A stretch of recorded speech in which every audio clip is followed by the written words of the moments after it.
ठीक है, चलो यहाँ ध्यान देंगे अभी सब लोग। देखो फिज़िक्स में हम लोगों ने जो पहला चैप्टर फिनिश किए थे रोटेशनल डायनेमिक्स, है ना, उसके अंदर दो टाइप के मोशन को हम लोगों ने स्टडी किया था, सर्कुलर मोशन और रोटेशनल मोशन, और एक छोटा सा मोशन और पढ़े थे, रोलिंग मोशन। तीन टाइप के मोशन हम लोग उसमें पढ़ चुके हैं। अब एक मोशन और अपने को स्टडी करना है, ऑसिलेटरी मोशन। कौन सा मोशन? Oscillatory motion. तो अभी सीधा मैं चैप्टर नंबर 5 स्टार्ट कर रहा हूँ आपका, ऑसिलेशन। चैप्टर नंबर 5, वेटेज पहले ही बता दिया था मैंने आपको, 4 से 5 मार्क्स का वेटेज है, बहुत ज़्यादा वेटेज नहीं है, और ना चैप्टर ही बहुत ज़्यादा बड़ा है। ठीक है, आगे सब लोग पेज नंबर 109, ऑसिलेशंस।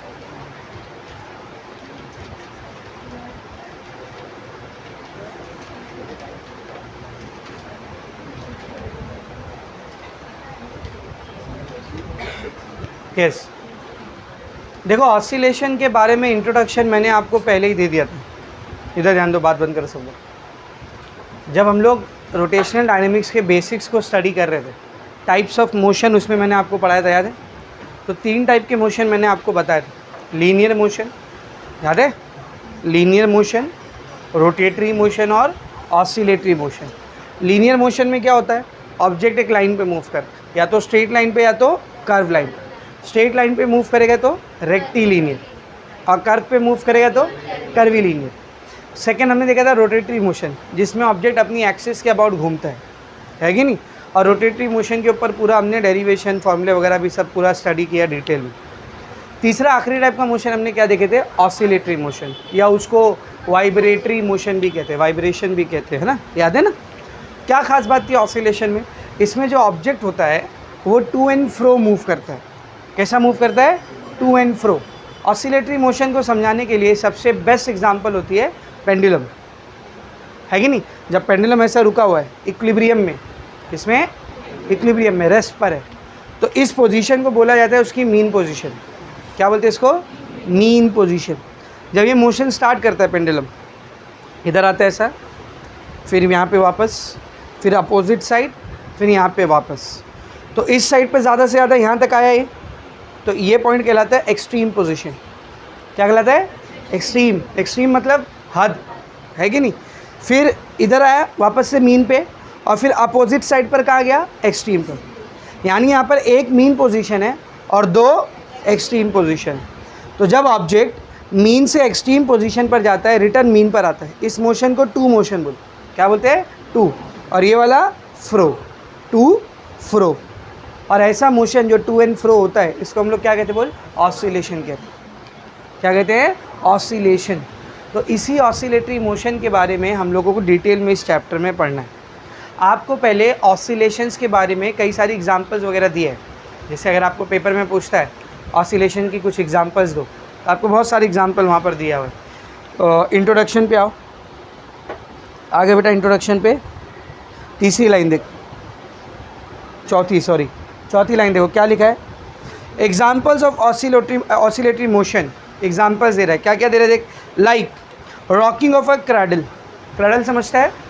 बच्चों का झूला, छोटे बच्चों का झूला। वो जब रॉक करता है या झूला झूलता है, जब कैसा झूलता है देख, मीन पे है, इधर आता है, फिर से मीन पे आता है, फिर इधर आता है। बच्चे को झूला झुलाओ कभी? तो ऐसे ही तो झूलता है ना वो। ये भी कौन सा मोशन हो गया? बोल, ऑसिलेटरी। मीन पे है, टू मोशन किया, फ्रो मोशन किया, कौन सा मोशन हो रहा है? ऑसिलेटरी मोशन हो रहा है। तो रॉकिंग ऑफ अ क्रैडल, ये पहली एग्जांपल है। दूसरी एग्जांपल क्या है देख, swinging of a swing. Swing बताया था ना, स्विंग वो बचपन में हम लोग गार्डन में झूलते थे ना, 2 रस्सी रहती है, नीचे बैठने के लिए रहता है, उस पर बैठो, एक आदमी बैठता है, पीछे से दूसरा आदमी धक्का देता है, तो झूला ऐसे ऐसा झूलता है देख, है ना, उसको स्विंग बोलते हैं। तो swinging of a swing, swing वाला झूला जब झूलते हैं हम लोग, तो उसमें भी हम लोग कौन सा मोशन कर रहे हैं? ऑसिलेटरी। मीन पे रहते हैं ऐसा, जब झूला यहाँ पर है, मीन पे है, झूलना स्टार्ट किए तो इधर आए, extreme, return mean, opposite extreme, return mean. ये कौन सा मोशन हो रहा है? ऑसिलेटरी मोशन हो रहा है। कौन सा मोशन हो रहा है? ऑसिलेटरी। समझ में आ रहा है अच्छे से? तीसरी एग्जांपल किसकी दिया है देख, motion of the pendulum of a clock, जिससे अभी स्टार्ट किया मैंने। घड़ी के नीचे जो पेंडुलम लगा रहता है, सब घड़ी में नहीं, कोई कोई घड़ी में लगा रहता है ना, देख नीचे पेंडुलम लगा रहता है, तो वो जो मोशन कर रहा होता है वो भी कौन सा मोशन है? ऑसिलेटरी मोशन है। आगे देखेंगे, the vibration of a guitar और अ वायलिन स्ट्रिंग। गिटार देखिए सबने, तो गिटार की जो ऊपर का सरफेस आप देखोगे तो उसमें 5 स्ट्रिंग लगी रहती, तार, पता है ना, जिसको हम लोग ऊपर के स्क्रू से बिल्कुल टाइट करके रखते हैं। देखिए ना गिटार, नीचे तारें फिक्स होती हैं, हाँ लेके आना चाहिए था ना, नीचे तार फिक्स रहती है, अगर आप लोग कभी नोटिस करोगे तो ऊपर फिक्स नहीं रहती है। ऊपर उसको टाइट या लूज़ करने के लिए ना स्क्रू दिया हुआ होता है, हाथ से देखो लोग टाइट या लूज़ करते हैं, तो उसको बिल्कुल टाइट कर देते हैं हम लोग। टाइट करने पर क्या होता है, कैसे बचता है गिटार, उसकी तार को ऐसा प्लग करना होता है ना, ऐसे उसकी तार पे ऐसा मारना होता है, तब आवाज़ आती है। ऐसे कैसे आवाज़ आती है, तो जब आप कभी भी गिटार देखना तो नोटिस करना, उसमें जब हम लोग उसकी तार को ऐसा प्लग करते हैं ना, ऐसा बजाते हैं ना, तो जिस स्ट्रिंग के ऊपर, जिस तार के ऊपर आपने प्लकिंग किया है ना, वो तार वाइब्रेट करने लगती है। क्या करने लगती है, वाइब्रेट। जैसे हम लोग बचपन में रबड़ बैंड लेते थे, जब वो टूट जाता था तो उसको खींच के ऐसा बजाते थे, ऐसा ऐसा बजाते थे, तो भी वाइब्रेट करता था, तो क्या प्रोड्यूस होती थी, आवाज़ प्रोड्यूस होती। तो वैसे जब गिटार की तार को हम लोग वाइब्रेट कराते हैं तो साउंड प्रोड्यूस होती है। तो वो साउंड इतनी ज़्यादा कैसे आती है सर, वो जब रबड़ बैंड को वाइब्रेट कराते थे थोड़ी बहुत आवाज़ आती थी।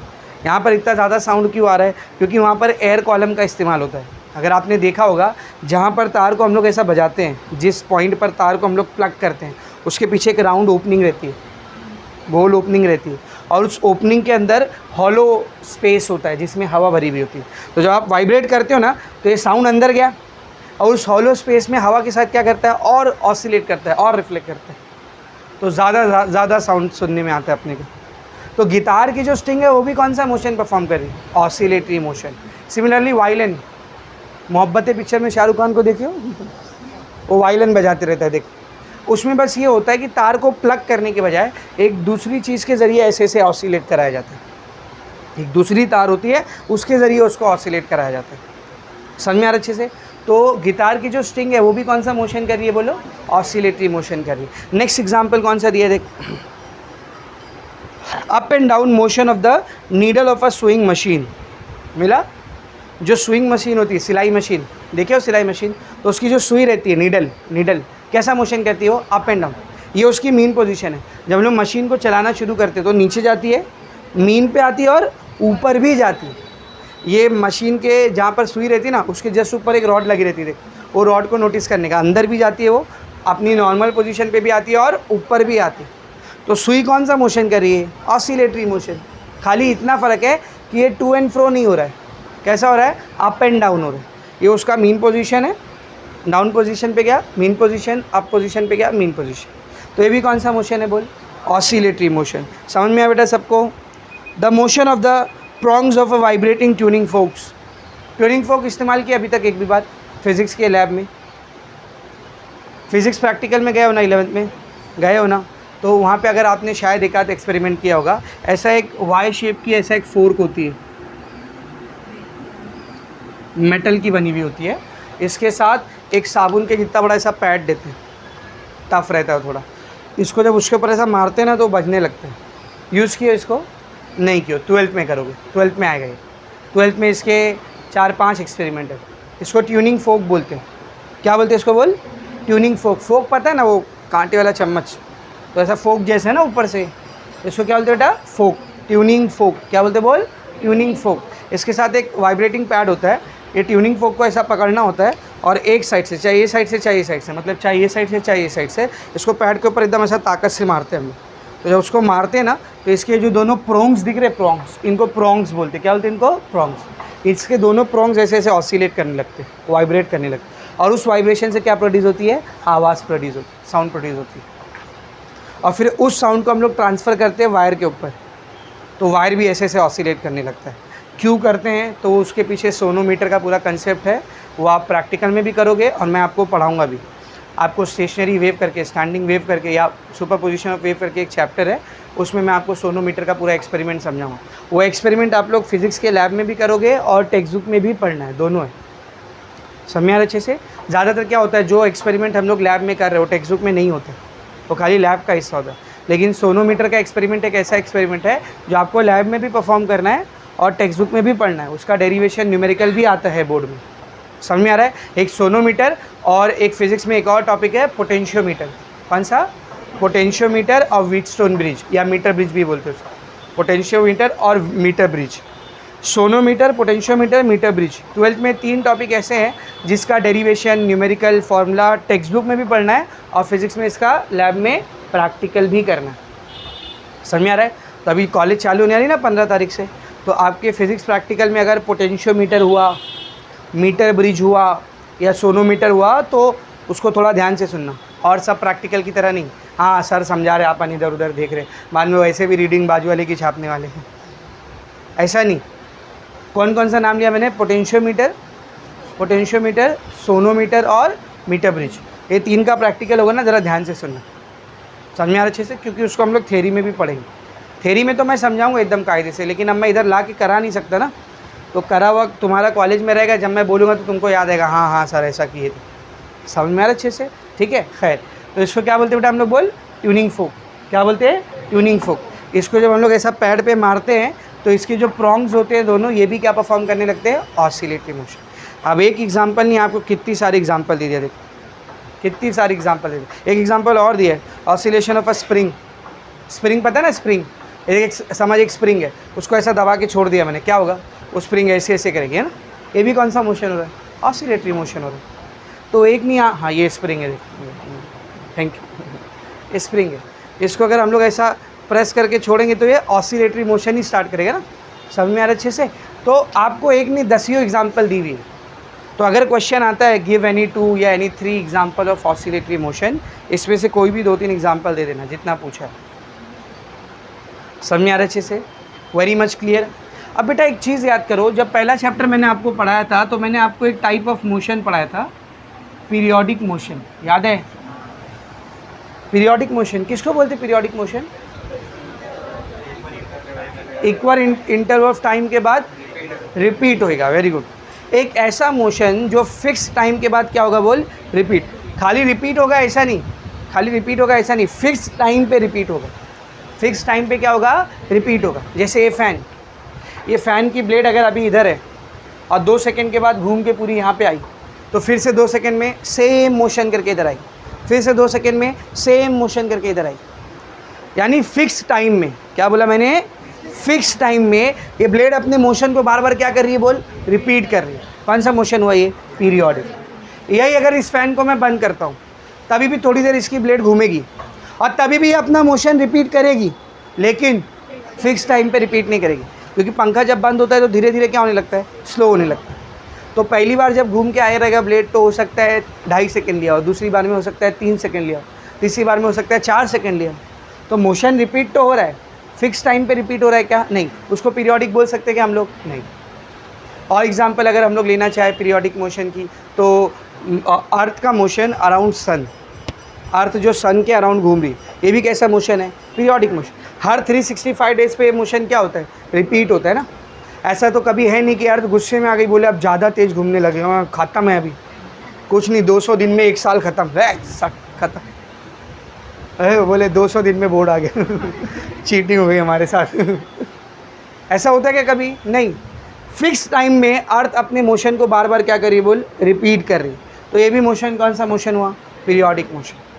तो ऐसे मोशंस जो फिक्स या फिर डेफिनाइट, डेफिनाइट का मतलब भी क्या होता है? फिक्स होता है ना। फिक्स या फिर डेफिनाइट टाइम इंटरवल के बाद अपने आप को रिपीट करते हैं, उन मोशंस को हम लोग क्या कहते हैं बेटा? Periodic motions. करेक्ट है। अच्छा, जब पीरियोडिक मोशन को हम लोग स्टडी करते हैं तो टाइम पीरियड भी आता है। टाइम पीरियड किसको बोलते हैं? अभी मैंने डेफिनेशन क्या बोला पीरियोडिक मोशन की? ऐसा मोशन जो फिक्स टाइम में क्या हो? रिपीट। तो वही जो फिक्स टाइम रहता है ना, जितने टाइम में रिपीट होगा मोशन, उसी फिक्स टाइम को हम लोग क्या बोलते हैं? Time period. जैसे मैं ब्लेड की एग्जांपल ले रहा था, रिटर्न घूम के कितने टाइम में आ रहा था ये? 2 सेकंड, तो इसका टाइम पीरियड कितना है? 2 सेकंड। अर्थ की एग्जांपल हमने लिए, ये रिटर्न घूम के अपनी जगह पे वापस कितने टाइम में आता है? 365 दिन, तो इसका टाइम पीरियड कितना हुआ? 365। तो एक ऐसा मोशन जो फिक्स इंटरवल के बाद अपने आप को रिपीट करता है, वो मोशन पीरियोडिक मोशन कहलाता है। और जो टाइम इंटरवल लगता है एक सेट ऑफ मोशन कंप्लीट करने के लिए, उस टाइम इंटरवल को हम लोग क्या कहते हैं? Time period. इसका मतलब टाइम पीरियड जितना टाइम गुजर जाने के बाद ऑब्जेक्ट वापस से अपनी इनिशियल स्टेट में आ जाएगा। लाइक अगर इधर है ऑब्जेक्ट, तो टाइम पीरियड जितना टाइम जब कंप्लीट हो जाएगा तो ऑब्जेक्ट रिटर्न कहाँ आ जाएगा? पहले वाली स्टेट पे आ जाएगा, इनिशियल स्टेट पे आ जाएगा। करेक्ट है। सर आप ऑसिलेशन पढ़ाते पढ़ाते अचानक से पीरियोडिक मोशन पे क्यों आ गए? बेटा जितने भी ऑसिलेटरी मोशन होते हैं ना, ये पीरियोडिक होते हैं। जितने भी ऑसिलेटरी मोशन होते हैं कैसे होते हैं? पीरियोडिक। अगर आपको यकीन नहीं है तो कभी गार्डन आर्डन में गए तो कम करके देख लेना। ऐसा झूले को धक्का मारना और बाजू में खड़े होकर ऐसा स्टॉप वॉच ऑन रखना और देखना उसको एक ऑसिलेशन करने में कितना टाइम लगा। एक ऑसिलेशन मतलब मीन, ये वाली एक्सट्रीम, मीन, ये वाली एक्सट्रीम, रिटर्न मीन, ये हुआ एक ऑसिलेशन। पता चला वहाँ जाके इधर एक हो गया, नहीं। एक ऑसिलेशन मतलब मीन, सॉरी मीन से एक्सट्रीम, मीन, ये वाली एक्सट्रीम, मीन, मतलब एक टू मोशन और एक फ्रो मोशन, ये दोनों मिलके क्या कहलाता है? एक ऑसिलेशन। तो आप देखेंगे अगर झूले को पहला ऑसिलेशन करने में 5 सेकेंड लगे तो दूसरा ऑसिलेशन करने में भी 5 सेकेंड लगेगा, तीसरा ऑसिलेशन करने में भी 5 सेकेंड लगेगा, चौथा ऑसिलेशन करने में भी, यानी हर 5 सेकेंड पे वो झूला क्या कर रहा है? अपने मोशन को रिपीट कर रहा है। कौन सा मोशन हुआ वो? Periodic motion. क्या बोलो, समझ में आ रहा अच्छे से? तो जितने भी ऑसिलेटरी मोशन होते हैं ना, ये भी कौन से मोशन होते हैं? बोल, पीरियोडिक मोशन होते हैं, क्योंकि इक्वल टाइम के बाद वो अपने आप को क्या करते हैं? रिपीट करते हैं। अब हो सकता है शायद आप में से किसी के मन में ये सवाल आ रहा हो, जो एक्स्ट्रा सोचते हैं, क्या फेंक रहे ले सर, जब झूला ऐसा ऐसा झूलेगा तो हवा का रेजिस्टेंस लगेगा, हवा उसको रोकेगी, तो पहली बार 5 सेकेंड में हुआ था तो दूसरी बार 5 में नहीं होगा, 6-7 सेकेंड लगेगा, हवा रोकी उसको। आ रहा है ऐसा किसी के मन में आ रही है ऐसा क्यूरियोसिटी? अगर आ भी रही तो मैं उसको क्लियर कर देता हूँ। ऐसा नहीं कि हवा उस झूले के मोशन पे इफेक्ट नहीं डालेगी, बिल्कुल डालेगी। हवा वहाँ पे रेजिस्टेंस का काम करेगी, उसको अपोजिशन का काम करेगी, लेकिन एयर रेजिस्टेंस की वजह से पता है क्या होगा? टाइम पीरियड पे फ़र्क नहीं पड़ेगा, एक्सट्रीम पोजीशन पे फ़र्क पड़ेगा। यानी पहले राउंड में अगर झूला यहाँ तक गया था तो दूसरे राउंड में झूला थोड़ा कम ही जा पाएगा, लेकिन टाइम अभी भी कितना लगेगा? 5 सेकेंड। तीसरे राउंड में झूला और कम जाएगा पर टाइम अभी भी कितना लगेगा? 5 सेकेंड। चौथे राउंड में झूला और कम जाएगा पर टाइम अभी भी कितना लगेगा? 5 सेकेंड। हवा की वजह से उसकी स्पीड कम हो रही है, इसी वजह से डिस्टेंस कम हो रहा है, पर टाइम हर बारी कितना लग रहा है? एक ऑसिलेशन को 5 सेकेंड। ऐसा करते करते करते करते करते स्टॉप। समझ आ रहा है अच्छे से? ये जो अपोजिशन होता है ना, जिसके से ऑसिलेशन धीरे धीरे धीरे धीरे धीरे धीरे रुक जाता है, इस अपोजिशन को डैम्पिंग बोलते हैं। क्या बोलते हैं? डैम्पिंग। चैप्टर के आखिर में पढ़ेंगे हम लोग डैम्प्ड ऑसिलेशन क्या होता है, डैम्पिंग किसको बोलते हैं, डैम्पिंग कोएफिशिएंट कैसे निकालते हो, सब चैप्टर के आखिर में पढ़ेंगे। ऐसे ऑसिलेशन जिसको कोई ना कोई चीज़ का रेजिस्टेंस फील करना पड़ता है, वो धीरे धीरे धीरे धीरे फेड करके रुक जाता है। ऐसे ऑसिलेशन में जो रुकने का प्रोसेस हो रहा है इसको हम लोग क्या बोलते हैं? डैम्पिंग। क्या बोलते हैं? बोल, डैम्पिंग। तो ऐसा मत सोचो कि झूले के ऊपर हवा का असर पड़ेगा तो उसका टाइम पीरियड चेंज हो जाएगा, नहीं, उसका डिस्टेंस कम होता जाएगा, एक्सट्रीम पोजीशन का डिस्टेंस कम होता जाएगा, पर टाइम पीरियड हमेशा क्या रहेगा? बोल, सेम रहेगा। तो ऑसिलेटरी मोशन भी कैसा मोशन होता है बेटा? बोल, पीरियोडिक मोशन होता है, क्योंकि ये फिक्स टाइम के बाद अपने आप को क्या करता है? रिपीट करता है। इसका मतलब जितने भी ऑसिलेटरी मोशन है वो कौन से मोशन है? पीरियोडिक। ध्यान से सुनना मैं क्या बोल रहा हूँ, अभी ट्विस्ट मारूंगा मैं, देख जरा सुन ध्यान से। क्या बोला मैंने? जितने भी ऑसिलेटरी मोशन है वो कैसे मोशन है? पीरियोडिक। जितने भी ऑसिलेटरी मोशन है वो कैसे हैं? पीरियोडिक। क्या मैं इसका उल्टा बोल सकता हूँ कि जितने भी पीरियोडिक मोशन है वो ऑसिलेटरी है? हाँ या ना? जितने भी पीरियोडिक मोशन है वो ऑसिलेटरी है, बोल सकता हूँ क्या? अर्थ का सन के अराउंड घूमना पीरियोडिक है? ऑसिलेटरी है क्या? ऑसिलेटरी है क्या? बोल, पीरियोडिक तो है ना, ऑसिलेटरी है क्या? नहीं। इसका मतलब क्या है? हर ऑसिलेटरी मोशन पीरियोडिक रहेगा, लेकिन हर पीरियोडिक मोशन ऑसिलेटरी मोशन हो ये ज़रूरी नहीं, हो भी सकता है, नहीं भी हो सकता। जैसे सन के अराउंड अर्थ का मोशन करना, या हमने पहले चैप्टर में यूसीएम पढ़े थे, यूनिफॉर्म सर्कुलर मोशन, वो भी फिक्स टाइम के बाद रिपीट होता है, पीरियोडिक है, पर ऑसिलेटरी है क्या? वो नहीं। तो आपसे क्वेश्चन आ सकता है, every oscillatory motion is a periodic motion, but every periodic motion need not to be an oscillatory motion, explain. अगर इंग्लिश में नहीं समझा तो फिर से बोलो हिंदी में, सुनो। हर ऑसिलेटरी मोशन पीरियोडिक मोशन होता है, लेकिन हर पीरियोडिक मोशन ऑसिलेटरी मोशन हो ऐसा ज़रूरी नहीं है। एक्सप्लेन करो। कैसे एक्सप्लेन करेंगे? हर periodic motion fix time interval के बाद अपने आप को क्या, सॉरी, हर oscillatory motion fix time interval के बाद अपने आप को क्या करता है? रिपीट कर। तो कौन सा मोशन हुआ? पीरियोडिक। लेकिन जितने भी पीरियोडिक मोशन है सब ऑसिलेटरी नहीं होते। For example uniform circular motion, वो भी फिक्स इंटरवल पे अपने आप को रिपीट कर रहा है, वो पीरियोडिक तो है पर ऑसिलेटरी नहीं। तो ऐसा एक्सप्लेन करने का अपने बोला। क्वेश्चन क्या बोला मैंने? Every periodic motion, sorry, every oscillatory motion is a periodic motion, but every periodic motion need not to be an oscillatory motion. Explain. कैसे एक्सप्लेन करेंगे? In an oscillatory motion the object repeats its motion after equal interval of time, hence it is a periodic motion. That is, every oscillatory motion is a periodic motion. Correct है? But every periodic motion need not to be an oscillatory motion. For example, UCM, uniform circular motion. It also repeats itself after equal interval of time. It means it is a periodic motion, but clearly not an oscillatory motion. ऐसा आपको अपने own word में लिखना पड़ेगा. समझ में आ रहा अच्छे से? Is it very much clear? तो ऑसिलेटरी मोशन और पीरियोडिक मोशन का क्या रिलेशन है, समझा रहे? हर ऑसिलेटरी मोशन क्या होता है? हर ऑसिलेटरी मोशन क्या होता है? पीरियोडिक मोशन होता है. समझ में आ रहा है अच्छे से? अब अगर हर ऑसिलेटरी मोशन पीरियोडिक मोशन है तो हम लोग उसमें क्या निकाल सकते हैं बेटा? Time period. क्या निकाल सकते बोल? Time period. किसको बोलेंगे टाइम पीरियड? एक ऑसिलेशन को लगने वाला टाइम. ऐसा आया, किधर गया, उधर गया, किधर आया, एक ऑसिलेशन. तो टाइम पीरियड को किसको बोलेंगे बोल? Time required for one oscillation. Time period किसको बोलेंगे बोल? Time required for one oscillation. अब जहाँ जहाँ टाइम पीरियड निकलता है वहाँ एक चीज़ और निकलती है, फ्रीक्वेंसी. Very good. वहाँ एक चीज़ और क्या निकलती है बोल? फ्रीक्वेंसी. किसको बोलते हैं फ्रीक्वेंसी? नंबर ऑफ, वहाँ पर रोटेशन में हमने पढ़े थे number of revolution per unit time. यहाँ पर क्या पढ़ेंगे हम लोग? Number of oscillation per unit time. Number of oscillation per unit time. अगर मैं टाइम को कैपिटल टी ले लूँ, टाइम को कैपिटल टी ले लूँ, तो बेटा कैपिटल टी टाइम में कितना ऑसिलेशन होता है? तो नंबर ऑफ ऑसिलेशन क्या आएगा? तो देख फ्रीक्वेंसी का फॉर्मूला क्या आ गया? तो सेम ही है ना, यही फॉर्मूला वहाँ भी था फ्रीक्वेंसी का, n = 1/t.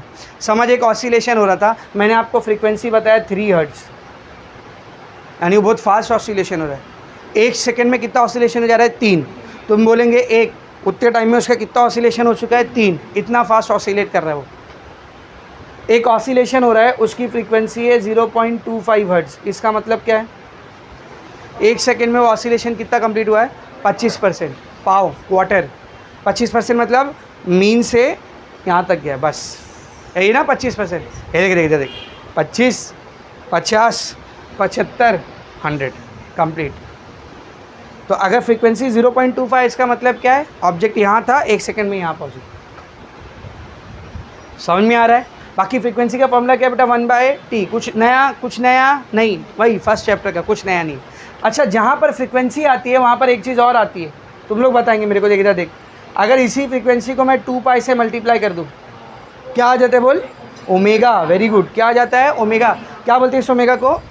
Angular velocity. Rotation में इसको क्या बोलते हैं बोल? Angular velocity. यहाँ पर एंगुलर वेलोसिटी नहीं बोलेंगे, यहाँ पर हम लोग बोलेंगे एंगुलर फ्रीक्वेंसी. क्या बोलेंगे बोल?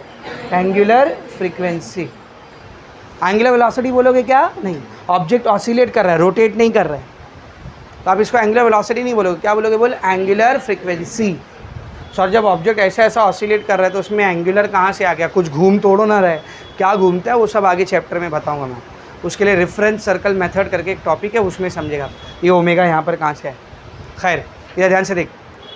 पीरियोडिक मोशन है, ऑसिलेटरी मोशन, तो टाइम पीरियड अपने आप आ गया. टाइम पीरियड आए तो फ्रीक्वेंसी भी आएगा, n = 1/t. और फ्रीक्वेंसी आए तो क्या आ गया बोल? Angular frequency. अच्छा, यहाँ से हम लोगों को फ्रीक्वेंसी का भी एक फॉर्मूला मिलेगा. देख, n को अकेला करो, ये 2π उधर जाके क्या करेगा? डिवाइड ω/2π. एक इसका फॉर्मूला आ गया फ्रीक्वेंसी. और एक बात, फ्रीक्वेंसी टाइम पीरियड का उल्टा होती है. देख, तो इसको उल्टा कर दूंगा तो किसका फॉर्मूला आ जाएगा? टाइम पीरियड का, 2π/ω. एक इसका फॉर्मूला आ गया. क्या ये फॉर्मूला रोटेशनल डायनामिक में यूज़ नहीं किए? करें ना, तो सब यूज़ किए हुए फॉर्मूला, कुछ नया फॉर्मूला नहीं. इधर लिख देता हूँ मैं. हर ऑसिलेटरी मोशन पीरियोडिक मोशन होता है, इसीलिए वहाँ पर पिक्चर में कौन आ गया बेटा? Time period. टाइम पीरियड आया तो नेक्स्ट चीज़ कौन सी आ गई? फ्रीक्वेंसी. फॉर्मूला क्या है उसका? 1/t. फ्रीक्वेंसी आ गई तो नेक्स्ट चीज़ क्या आ गई बोल? Angular frequency. क्या फॉर्मूला उसका? 2πn. ओमेगा और टाइम पीरियड के बीच का रिलेशन t = 2π/ω. ये तीनों फार्मूला जो आपके सामने लिखा हुआ है, आप पहली बार नहीं देख रहे हो. रोटेशनल डायनेमिक्स में हम लोग ये तीनों फार्मूला डिराइव कर चुके हैं, यूज़ कर चुके हैं, न्यूमेरिकल सॉल्व कर चुके हैं इस फार्मूले के ऊपर. यही फार्मूले यहाँ पर रिटर्न से क्या होंगे बेटा? रिपीट होंगे. बस एक स्लाइट डिफरेंस यहाँ पर है. वहाँ हम लोग ओमेगा को क्या बोलते थे? एंगुलर वेलोसिटी, यहाँ हम लोग ओमेगा को क्या बोलेंगे, एंगुलर फ्रीक्वेंसी। बस this is the only difference. समझ में अच्छे से। अब आपको एक बात और समझ रही होगी कि क्यों मैंने रोटेशनल डायनामिक्स के बाद सीधा ये चैप्टर स्टार्ट किया, उससे काफ़ी हद तक रिलेटेड चैप्टर है। समझ में आ रहा अच्छे से। ये सारी चीज़ें जो अभी मैंने आपको पढ़ाई ये सब कहाँ लिखा हुआ है, देखो पेज नंबर 109 पर आओ, एक्सप्लेनेशन ऑफ पीरियोडिक मोशन, नीचे हेडिंग मिली, पीरियोडिक मोशन का एक्सप्लेनेशन दिया है। तो पहले उसने बताया पीरियोडिक मोशन बोलते किसको है, देख क्या लिखा है, any motion which repeats itself after a definite interval of time, मिल गया, is called periodic motion. Same definition दिए, हर वो मोशन जो फिक्स इंटरवल ऑफ टाइम के बाद अपने आप को रिपीट करता है क्या कहलाता है, पीरियोडिक मोशन। ये किसका डेफिनेशन हुआ बोल, पीरियोडिक मोशन का। आगे देख, अ body performing periodic motion goes on repeating the same set of movement, the time taken for one such set of movement is called a period और पीरियोडिक टाइम। एक body जो periodic motion कर रही है वो फिक्स टाइम के बाद अपने मोशंस को क्या करती है बेटा, रिपीट कर, same set of motion bar bar perform करती। तो एक सेट परफॉर्म करने के लिए जितना टाइम लगेगा उसको क्या बोलते हैं, टाइम पीरियड या पीरियोडिक टाइम या सिर्फ पीरियड, सब एक ही मतलब है। दिखाते किससे उसको बेटा बोल, कैपिटल टी से। किससे दिखाते हैं उसको, कैपिटल टी से। आगे पढ़ क्या लिखा है, at the end of each set of movement the state of the body is the same as that at the beginning. हर एक सेट खत्म होने के बाद, टाइम पीरियड जितना टाइम खत्म होने के बाद बॉडी की हालत वापस से कैसी हो जाएगी, बिगिनिंग जैसे, स्टार्ट जैसे। समझा रहा है। अभी वो जो एक लाइन बोला था मैंने, हर ऑसिलेटरी मोशन पीरियोडिक होता है पर हर पीरियोडिक मोशन ऑसिलेटरी नहीं होता, वो भी आपको लिखा है, अपनी तरफ से नहीं दिया मैंने, देखा आगे सेकेंड पैराग्राफ में आओ, उसके सेकेंड पैराग्राफ में आया बेटा, उधर देख क्या लिखा है, another type of periodic motion in which a particle repeatedly moves to and fro along the same path. मिला, एक और पीरियोडिक मोशन है जिसमें पार्टिकल कैसा मूव करता है बोल, टू एंड फ्रो, एक ही पाथ पे बार बार to and fro to and fro to and fro move करता है, ठीक है ना। आगे देखेंगे, along the same path is the oscillatory और वाइब्रेटरी मोशन। ये कौन सा मोशन हो गया, ऑसिलेटरी या फिर वाइब्रेटरी। तो अगर आपसे ऑसिलेटरी मोशन का डेफिनेशन पूछे तो periodic motion, another type of के बाद लिखा है ना, वहाँ से, periodic motion in which a particle repeatedly moves to and fro along the same path is the oscillatory और वाइब्रेटरी मोशन। ये हो गया अपना किसका डेफिनेशन बोल, ऑसिलेटरी मोशन। यानी ऑसिलेटरी मोशन भी कौन सा मोशन है, पीरियोडिक। शुरुआती देखना उसी से क्या उसने, पीरियोडिक मोशन इन विच, मिला। तो ऑसिलेटरी मोशन भी कौन सा मोशन है बोल, पीरियोडिक। और अभी बताया ना यार आपको, सेम टाइम पे रिपीट हो रहा है मतलब कैसा मोशन है वो, पीरियोडिक है। आगे बढ़, every oscillatory motion is periodic but every periodic motion need not to be oscillatory. मिली सेम लाइन, हर ऑसिलेटरी मोशन कैसा होता है, पीरियोडिक, लेकिन हर पीरियोडिक मोशन ऐसे ऑसिलेटरी हो ऐसा ज़रूरी है क्या, नहीं। एग्जाम्पल भी दिया उसने, देख, circular motion is periodic, UCM, circular motion नहीं, उधर क्या लिखा होना चाहिए था, यूसीएम लिखा होना, यूनिफॉर्म सर्कुलर मोशन लिखा होना चाहिए ना। Uniform circular motion is periodic, uniform circular motion periodic तो है बट लेकिन it is not oscillatory. Periodic है पर ऑसिलेटरी नहीं। सबको एकदम अच्छे से समझा। अब देख, सब डेफिनेशन दी हुई है इसीलिए मैं अपनी तरफ से नहीं लिखा रहा हूँ, अंडरलाइन करते चलो। कितनी डेफिनेशन अंडरलाइन किया आपने, 2 डेफिनेशन, पहले पीरियोडिक मोशन की, फिर टाइम पीरियड की, फिर ऑसिलेटरी मोशन की, 3 डेफिनेशन हो गई। कितनी डेफिनेशन हो गई बोल, 3, पीरियोडिक मोशन, टाइम पीरियड और ऑसिलेटरी मोशन। और बहुत सारे ऑसिलेशन के एग्जाम्पल भी आपने इंट्रोडक्शन में अंडरलाइन कर लिए या निशानी लगा ली है ना, देख लिए ना। अब इधर ज़रा ध्यान से सुनो, अब थोड़ा सा यहाँ पे मैथ्स को लेकर के थोड़ा सा मैथमेटिक्स घुसाते हैं यहाँ पर, क्योंकि physics without mathematics is nothing. Physics की इतनी टेक्स्ट बुक है, उसमें से मैथ्स निकालोगे इतनी बचेगी, है कि नहीं। Physics without mathematics is nothing. तो थोड़ा सा यहाँ पर मैथ्स को इंट्रोड्यूस करते हैं। मैथ्स में बहुत सारे टाइप के फंक्शंस होते हैं ना, फंक्शंस, जैसे मिसाल के तौर पर x + y = 3, x² + 2x + y = 4, ऐसा। ये सब मोशन फंक्शन को पॉलिनोमियल फंक्शन बोल, क्या बोलते बोल, पॉलिनोमियल, जिसमें x y ऐसा आता है। फिर एक फंक्शन होता है जिसमें e⁻x, a⁻x ये सब आता है, इसको एक्सपोनेंशियल फंक्शन बोल, क्या बोलते हैं, एक्सपोनेंशियल। फिर एक होता है मैथ्स में जिसमें आता है y = log x the whole square, 2 log x, ये सब क्या कहलाता है, लोगैरिथमिक फंक्शन। ये सब क्या कहलाता है बोल, लोगैरिथमिक फंक्शन। फिर एक फंक्शन होता है जिसमें आता है y = sin θ, y = cos θ, y equal to tan x sec square theta. ये सब कौन से फंक्शन है? Trigonometric function. ये सब कौन से फंक्शन है? Trigonometric. Sine theta cos theta tan theta ये सब किस में पढ़ते हैं? ट्रिग्नोमेट्री में पढ़ते हैं। तो ये सारे फंक्शन क्या कहलाते हैं बोल? ट्रिग्नोमेट्रिक। और फिर एक आखिरी आता है sine inverse, cos inverse, tan inverse, ये सब क्या कहलाते हैं? Inverse trigonometric function. क्या कहलाते हैं बोल? Inverse trigonometric function. इन सब में से मैं फिलहाल फोकस कर रहा हूँ ट्रिग्नोमेट्रिक फंक्शन के ऊपर। किसके ऊपर?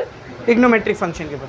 ट्रिग्नोमेट्रिक फंक्शन में कौन आता है? Sine cos tan cot sec cosec, ये सब स्क्वायर में आ सकते हैं, क्यूब में आ सकते हैं। मैं सबसे सिंपल दो ट्रिग्नोमेट्रिक फंक्शन बता रहा हूँ, सबसे सिंपल।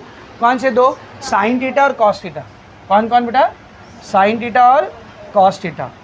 अब 11th के मैथ्स में जब मैं आपको ट्रिग्नोमेट्री पढ़ा रहा था, और मैंने जानबूझ के देखो नॉन मैथ्स वालों को भी बिठाया था उधर कि फिजिक्स में काम आएगा, बैठो, है ना।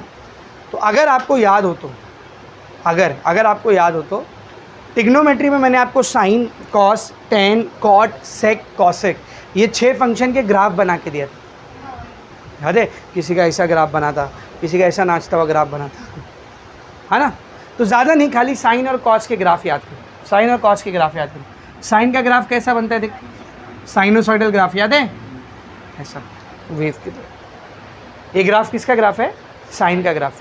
अगर यकीन नहीं हो रहा है तो इधर देख, अभी यकीन दिला दो, इधर देख। यहाँ पर समझ 0 है, यहाँ पर क्या है? 0, इधर 1, इधर -1। इधर एंगल ले रहा हूँ मैं, क्या ले रहा हूँ? एंगल। 0 एंगल 90 डिग्री, 90 के बाद आएगा 0, 90, 180, 270, 360। साइन 0 कितना होता है बेटा? 0। साइन 0 कितना होता है? 0। साइन 90 +1, साइन 180 वापस से 0, साइन 270 -1, साइन 360 वापस से +1, 0। ये चार सारे पॉइंट्स को मिला देख क्या बना? ऐसा ग्राफ बना। तो ये जो ग्राफ होता है किसका ग्राफ होता है बेटा? साइन का। किसका ग्राफ होता है ये? इसीलिए ऐसे ग्राफ का नाम ही क्या है? Sinusoidal curve. क्या नाम है बोल?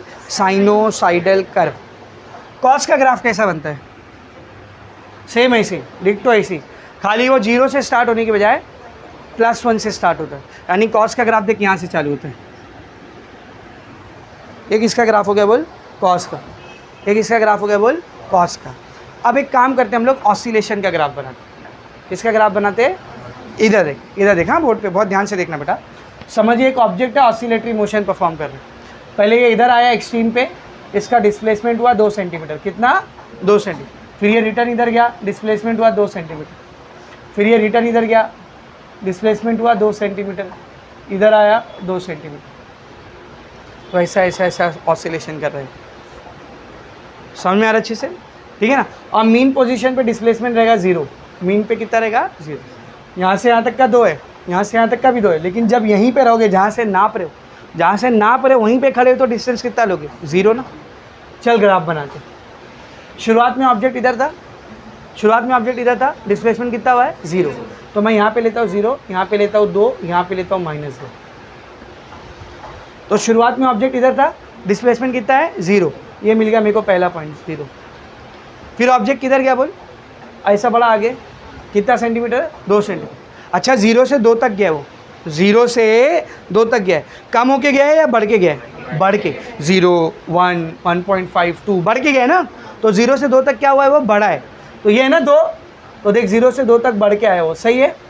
अब क्या हो रहा है? देख यहाँ पे आया था, 2 से रिटर्न किधर जा रहा है? 0 पे। तो 2 से 0 पे बढ़ के आएगा या कम होके? कम हो। तो 2 से कम होते होते होते होते होते वापस से क्या हो गया? देख वापस से क्या हो गया? 0। अब 0 से रिटर्न किधर जा रहा है? 2। लेकिन अब राइट साइड पे नहीं आ रहा है, लेफ्ट साइड पे। तो अगर राइट साइड को +2 लिए थे तो लेफ्ट साइड को -2 लेंगे। तो अगर राइट साइड का ग्राफ ऊपर बना था तो लेफ्ट साइड का नीचे, बड़ा बड़ा बड़ा -2 यहाँ पे आ गया। फिर अब वापस से कम होते होते होते किधर आएगा? 0 पे। कम हुआ कम हुआ कम हुआ 0 पे। एक किसका ग्राफ बन रहा है? साइन का। किसका ग्राफ बन रहा है? साइन का। बन रहा है कि नहीं? बन रहा है कि नहीं? बन रहा है कि नहीं? यही अगर कोई आता और वो ग्राफ बनाना यहाँ से चालू करता, हम लोग ने यहाँ से शुरू किया ना, वो समझ यहाँ से चालू करता, वो बोला नहीं मैं ये वाले पॉइंट को पहला पॉइंट लूँगा, तब उसका ग्राफ कैसा बनता? देख, उसने ऑब्जेक्ट को यहाँ पर लिया, कितना डिस्प्लेसमेंट हो चुका है उसका ऑलरेडी? 2 सेंटीमीटर। 2 से चालू हुआ, फिर 2 से कम होके 0, फिर उससे बढ़ करके -2, फिर उससे कम होकर रिटर्न 0। ये किसका ग्राफ बन रहा है? देख, कॉस का।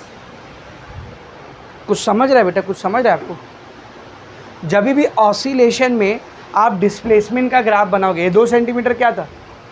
डिस्प्लेसमेंट है ना, डिस्टेंस डिस्प्लेसमेंट है ना ये। जब भी ऑसिलेशन में आप डिस्प्लेसमेंट का ग्राफ बनाओगे, या तो आपको साइन का ग्राफ मिलेगा या तो आपको कॉस का ग्राफ। इतनी इंपॉर्टेंट चीज़ बता रहा हूँ ना जो कोई नहीं बताता, बहुत ध्यान से सुनना।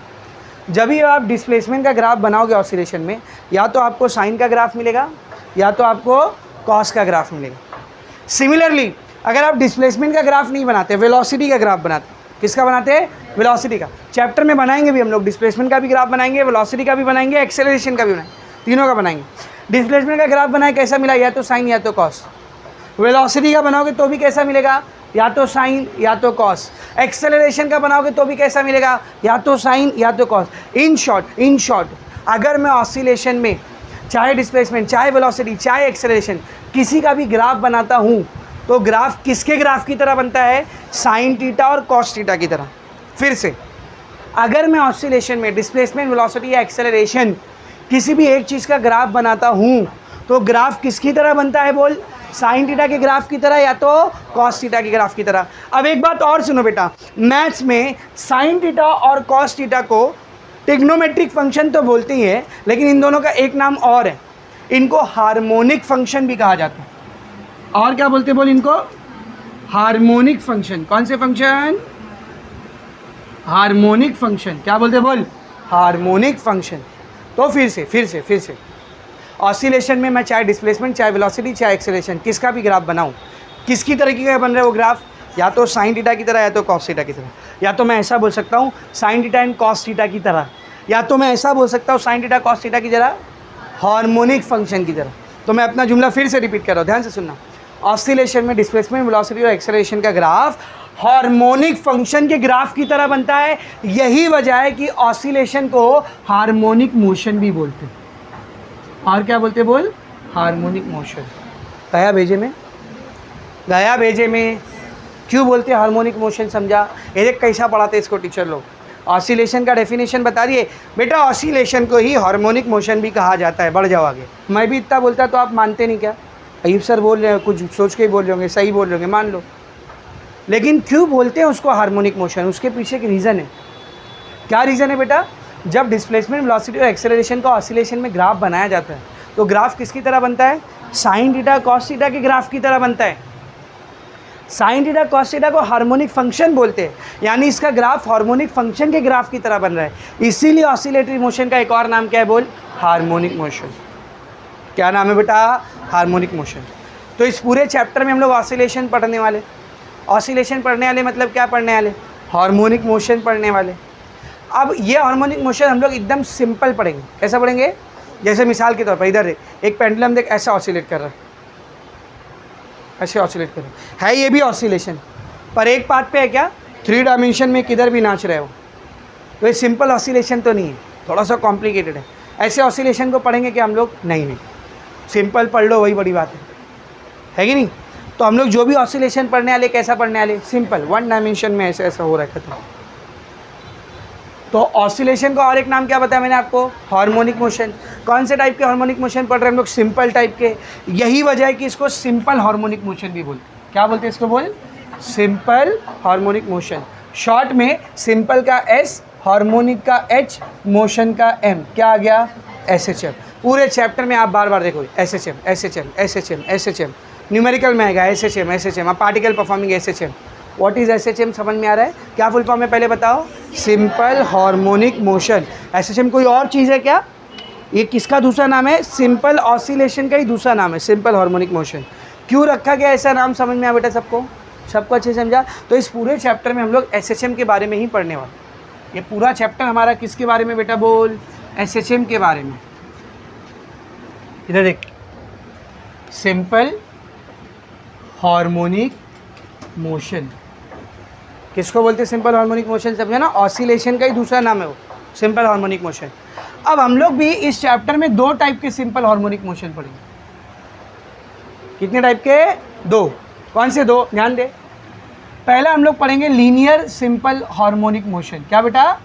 Linear simple harmonic motion, linear SHM. और दूसरा हम लोग पढ़ेंगे angular simple harmonic motion, angular simple harmonic motion, angular SHM. अब ये दोनों क्या है सर? एसएचएम मतलब ऑसिलेशन, तो एक बॉडी ऑसिलेशन कर रही थी, आपने उसके पाथ को देखा। किसको देखा? पाथ को। अगर उसका पाथ एक स्ट्रेट लाइन है, क्या है बोल? Straight line. ये देख, इसका पाथ कैसा है? Straight line. तो ऐसा एसएचएम क्या कहलाता है? लीनियर एसएचएम, जो लाइन पर होता है। कैसे होता है? लाइन पर। एंगुलर एसएचएम किसको बोलेंगे? समझ, मैंने एक डिस्क लिया, उसको बीच में एक धागे से बांधा, वो डिस्क को ऐसा ट्विस्ट करके छोड़ दिया। अभी जो धागा है रबड़ की तरह है, इलास्टिक है, तो जब डिस्क को ऐसा ट्विस्ट करके छोड़ूंगा क्या होगा? ये डिस्क ऐसे ऐसे ऐसे ऐसे ऐसे ना, कौन सा मोशन हो रहा है? Oscillation, mean extreme, mean extreme, mean extreme, twisting हो रही है उसमें ऐसा। पर क्या ये ऑसिलेशन एक लाइन पे हो रहा है? नहीं, कर्व पे हो रहा है। किस पे हो रहा है बोल? कर्व पे। तो ऐसा एसएचएम क्या कहलाता है?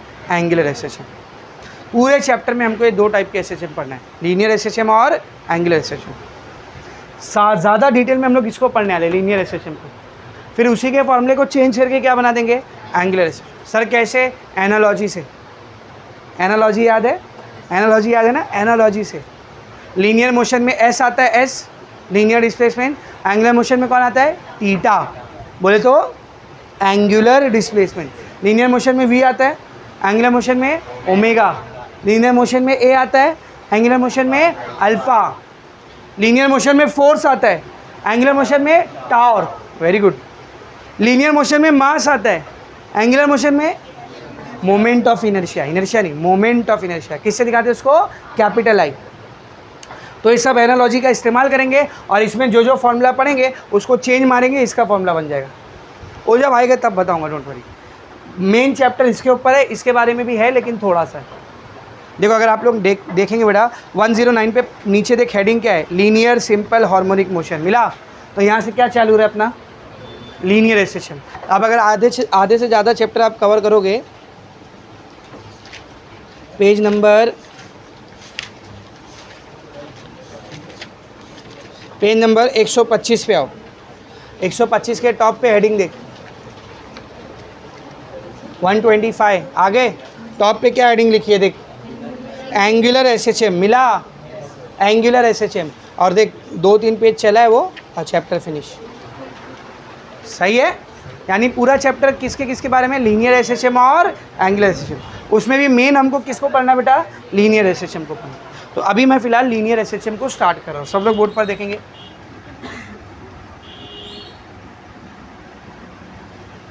Linear SHM.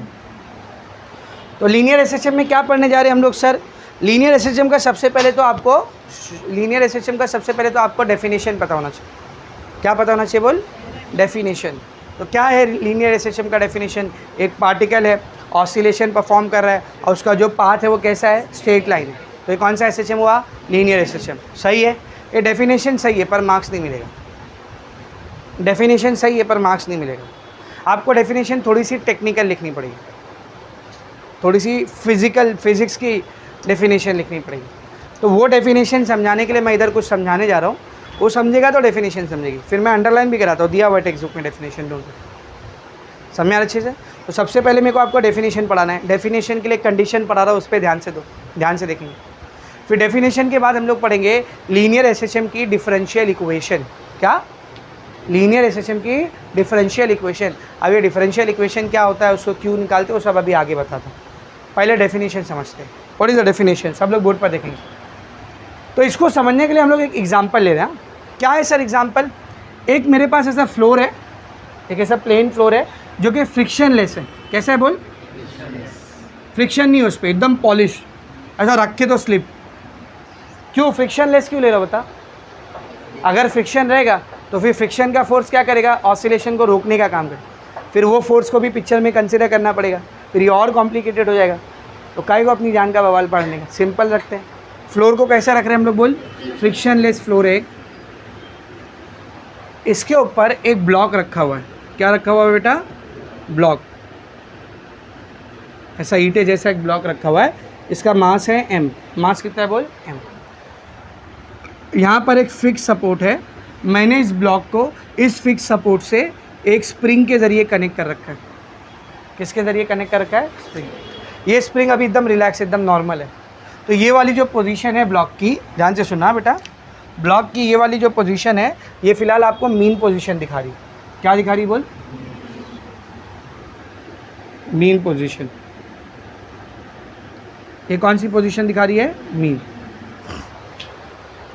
अब सुनो मैं क्या करूँ, मैं ये ब्लॉक को ऐसा पकड़ के ऐसा राइट में खींच रहा हूँ। सबसे पहले बताना स्प्रिंग के साथ क्या होगा? स्ट्रेच हो जाएगी वो। क्या हो जाएगी वो? स्ट्रेच। तो स्ट्रेच वाला केस देख, इसके ऊपर बना रहा हूँ मैं। यही सेम फिक्स सपोर्ट, ये फ्लोर, ये ब्लॉक जो इधर था अब यहाँ आ चुका है, आगे बढ़ चुका है, दिख रहा है? तो स्प्रिंग में क्या आ जाएगी बेटा? स्ट्रेचिंग आ जाएगी। तो स्प्रिंग यहाँ पर नॉर्मल सिचुएशन पे थी, नॉर्मल सिचुएशन पे थी, यहाँ पर कैसी है? स्ट्रेच है।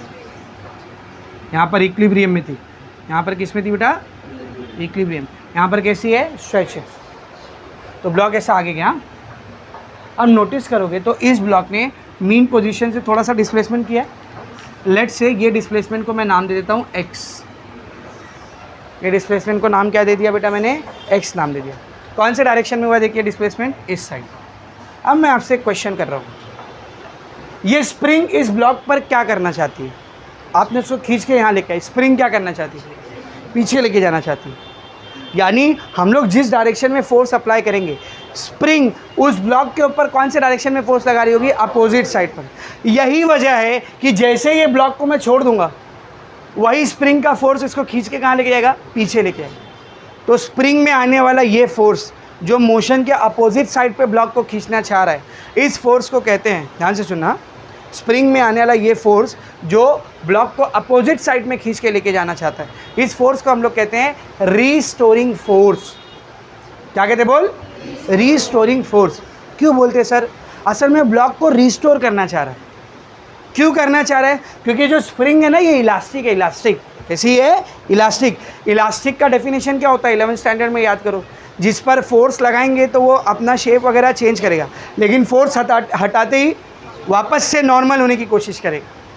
तो ये अपने आप को रीस्टोर करना चाह रहा है। तो जिस फोर्स की वजह से रीस्टोर होना चाह रहा है, उस फोर्स को हम लोग क्या बोलते हैं? Restoring force. तो मुझे आप लोग एक बात बताना, यहाँ पर जब ब्लॉक आ गया है तो स्प्रिंग जो रीस्टोरिंग फोर्स लगाएगी वो इस साइड लगाएगी या इस साइड? इस साइड। मीन पोजीशन से आवे या मीन पोजीशन की तरफ? मीन पोजीशन की तरफ। ये F कौन सा फोर्स है बोल? Restoring force. कौन सा फोर्स है बोल? रीस्टोरिंग। ये रीस्टोरिंग फोर्स इस ब्लॉक को खींच के कहाँ लाना चाह रहा है बेटा? Mean position. कहाँ लाना चाह रहा है बोल? मीन पोजीशन पे। अब मुझे एक बात बताना, मैंने आपको एक बात बताया था कि एक लाइन मैंने आपको बोला था, जहाँ फोर्स है वहाँ एक्सेलरेशन है। Very good. जहाँ फोर्स है वहाँ एक्सेलरेशन है, जहाँ एक्सेलरेशन ज़ीरो वहाँ फोर्स ज़ीरो। तो यहाँ फोर्स है ना, फोर्स है तो एक्सेलरेशन रहेगा। Very good. मैंने आपको याद करा दिया था, ये लाइन रटा दिया था बार बार। जहाँ फोर्स है वहाँ एक्सेलरेशन। न्यूटन शिक्षा के मुताबिक बिना एक्सेलरेशन के फोर्स नहीं आ सकता, या उल्टा बोल सकते हो, बिना फोर्स के एक्सेलरेशन नहीं आ सकता। तो इधर फोर्स है कि नहीं है, या नहीं है, तो एक्सेलरेशन रहेगा। क्या करता है एक्सेलरेशन? स्पीड में चेंज। एक्सेलरेशन क्या करता है बोल? स्पीड में चेंज। तो ये ब्लॉक को मैं खींच के यहाँ पे लाके रोक दिया था। रोक दिया मतलब स्पीड रुक गया, मतलब स्पीड कितनी हो गई? ज़ीरो। रुक गया ना, वो रुकी हुई चीज़ की स्पीड कितनी होती है? ज़ीरो। ध्यान से समझा? वो रुक गया मतलब रुकी हुई चीज़ की स्पीड क्या होती है? ज़ीरो। अब मैं इसको छोड़ रहा हूँ, ये फोर्स उसको उधर लेके जा रहा है। फोर्स आया मतलब कौन आया? एक्सेलरेशन। एक्सेलरेशन आया मतलब स्पीड को क्या करेगा? बढ़ाएगा। ज़ीरो से बढ़ाएगा, बढ़ रही है स्पीड, तभी तो ब्लॉक आगे जा रहा है ना। तो जैसे जैसे ब्लॉक आगे जाने लग रहा है, इसकी वेलोसिटी क्या हो रही है? बढ़ रही है। जैसे जैसे ब्लॉक आगे जाने लग रहा है, वेलोसिटी क्या हो रही है? बढ़ रही है। अब ज़रा ध्यान से सुनना, ये ब्लॉक पीछे आया पीछे आया पीछे आया, मीन पोजीशन पे आ गया। किधर आ गया बोल? Mean position. जैसे ही ये मीन पोजीशन पे आया, डिस्प्लेसमेंट कितना हो गया इसका? ज़ीरो। मीन पे आ गया ना वो। अच्छा, वेलोसिटी बढ़ते आ रही थी बढ़ते आ रही थी, मीन पे आते आते वेलोसिटी बढ़ के बहुत ज़्यादा हो जाएगी। ऐसा बोलो मैक्सिमम हो जाएगी। कितनी हो जाएगी? मैक्सिमम। अब अगर किसी चीज़ के पास वेलोसिटी है तो अपने पास उसके पास एक और चीज़ आती है। कौन सी? Kinetic energy. क्या फॉर्मूला होता है उसका? Half mv²। तो जब ये ब्लॉक यहाँ पर आ गया है तो इसमें वेलोसिटी बहुत ज़्यादा है, वेलोसिटी बहुत ज़्यादा है तो काइनेटिक एनर्जी भी बहुत ज़्यादा रहेगी। और बहुत ज़्यादा एनर्जी मतलब चीज़ स्टेबल रहने वाली, क्या नहीं, उसको मोशन करना है, ये एनर्जी को लॉस करना है उसको। तो ऐसा मत समझो कि ये ब्लॉक को जब आप छोड़ोगे तो वो यहाँ पे आके रुक जाएगा, पीछे भी जाएगा। क्यों जाएगा समझा? क्यों जाएगा समझा रे? क्योंकि जब ब्लॉक पीछे आता है तो जो रीस्टोरिंग फोर्स लग रहा है वो एक्सेलरेशन को इंट्रोड्यूस कर रहा है। एक्सेलरेशन की से स्पीड क्या हो रही है? बढ़ रही है। मीन पोजीशन पे जब ब्लॉक रिटर्न पहुंचेगा डिस्प्लेसमेंट तो ज़ीरो हो चुका रहेगा पर उसकी स्पीड मैक्सिमम हो चुकी रहेगी। स्पीड मैक्सिमम मतलब काइनेटिक एनर्जी मैक्सिमम, और ये एनर्जी उसको और पीछे रखेगी। तो अब ब्लॉक किधर जाने वाला है देख, और पीछे आने वाला है। तो वाला केस मैं इधर बना रहा हूँ, ये फिक्स सपोर्ट, ये फ्लोर, ध्यान से देखा, फिक्स सपोर्ट फ्लोर। अब ये ब्लॉक इधर आ गया, देख रहे बेटा। मुझे बताना स्प्रिंग कैसी रहेगी? अब कॉम्प्रेस हो जाएगी, दब जाएगी। तो स्प्रिंग ऐसे एकदम कंप्रेस हो चुकी रहेगी, तो ये कंप्रेस्ड वाली स्टेट है। अब ज़रा ध्यान से देख, ब्लॉक ने डिस्प्लेसमेंट कौन से डायरेक्शन में किया? यहाँ पे था मीन पे, किधर आया? पीछे। मतलब डिस्प्लेसमेंट कैसा हुआ है? ऐसा, एक्स। ये ब्लॉक जब इधर आया इसने स्प्रिंग को क्या कर दिया? दबा दिया है। स्प्रिंग ये ब्लॉक को कहाँ फेंकना चाहती है? उस साइड, आगे अब उधर, ऐसा है ना। इसको वापस से फैलना है। तो स्प्रिंग अब जो फोर्स लगाएगी, क्या बोलते हैं उस फोर्स को? Restoring force. वो इधर लग रहा है या उधर लगेगा? वहाँ लगेगी, सही है। और ये फोर्स रिटर्न ये ब्लॉक को किधर लेके आएगा? मीन पे। और फिर वही कहानी रिपीट, मीन पे आ तो जाएगा, वेलोसिटी मैक्सिमम हो जाएगी। फोर्स आया, एक्सेलरेशन आया, वेलोसिटी बढ़ेगी। यहाँ पर आते आते वेलोसिटी मैक्सिमम, और ये वापस से काइनेटिक एनर्जी की से आगे जाएगी। यानी जैसे ही आप ये ब्लॉक को खींच के छोड़ोगे ना, ये ब्लॉक क्या करने लगेगा? Twin twin twin twin. क्या कर रहे हैं? बोलना, और अच्छा नाम लेना। क्या कर रहे हैं? लीनियर एसेशन। क्या कर रहा है? बोलिए, लीनियर एसेशन। तो जो एग्जाम्पल है किसकी एग्जाम्पल है? लीनियर एसेशन की एग्जाम्पल। किसकी एग्जाम्पल है? बोल, लीनियर एसेशन। अच्छा, अगर राइट साइड के डिस्प्लेसमेंट को आपने प्लस एक्स लिया है तो लेफ्ट साइड के डिस्प्लेसमेंट को क्या लेंगे? Minus x.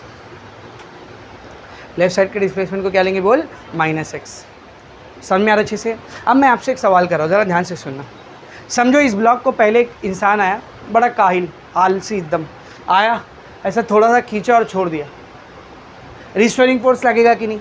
लगेगा। थोड़ा सा भी खींचोगे तो लगेगा। अब एक दूसरा इंसान आया, उसको एकदम फिजिक्स पढ़ने की, वो फिजिक्स पढ़ डालूंगा आज तो पूरा, उसको मिला खींच के छोड़, वो आया ऐसा छोड़ा, ऐसा रिस्टोरिंग फोर्स लगेगा कि नहीं? लगेगा। मेरा क्वेश्चन सुना, दोनों केस में कब रिस्टोरिंग फोर्स ज़्यादा लगे? बोलो। सेकेंड केस में, जब ज़्यादा खींचा गया।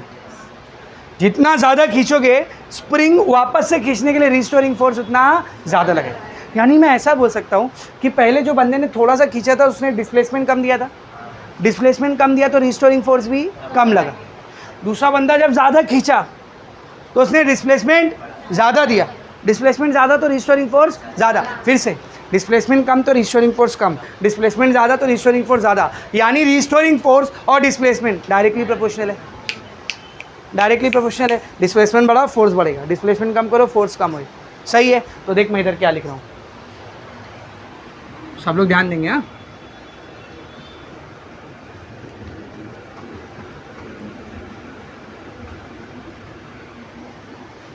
ये देख, ये देख, ये देख, सब ध्यान देंगे बेटा।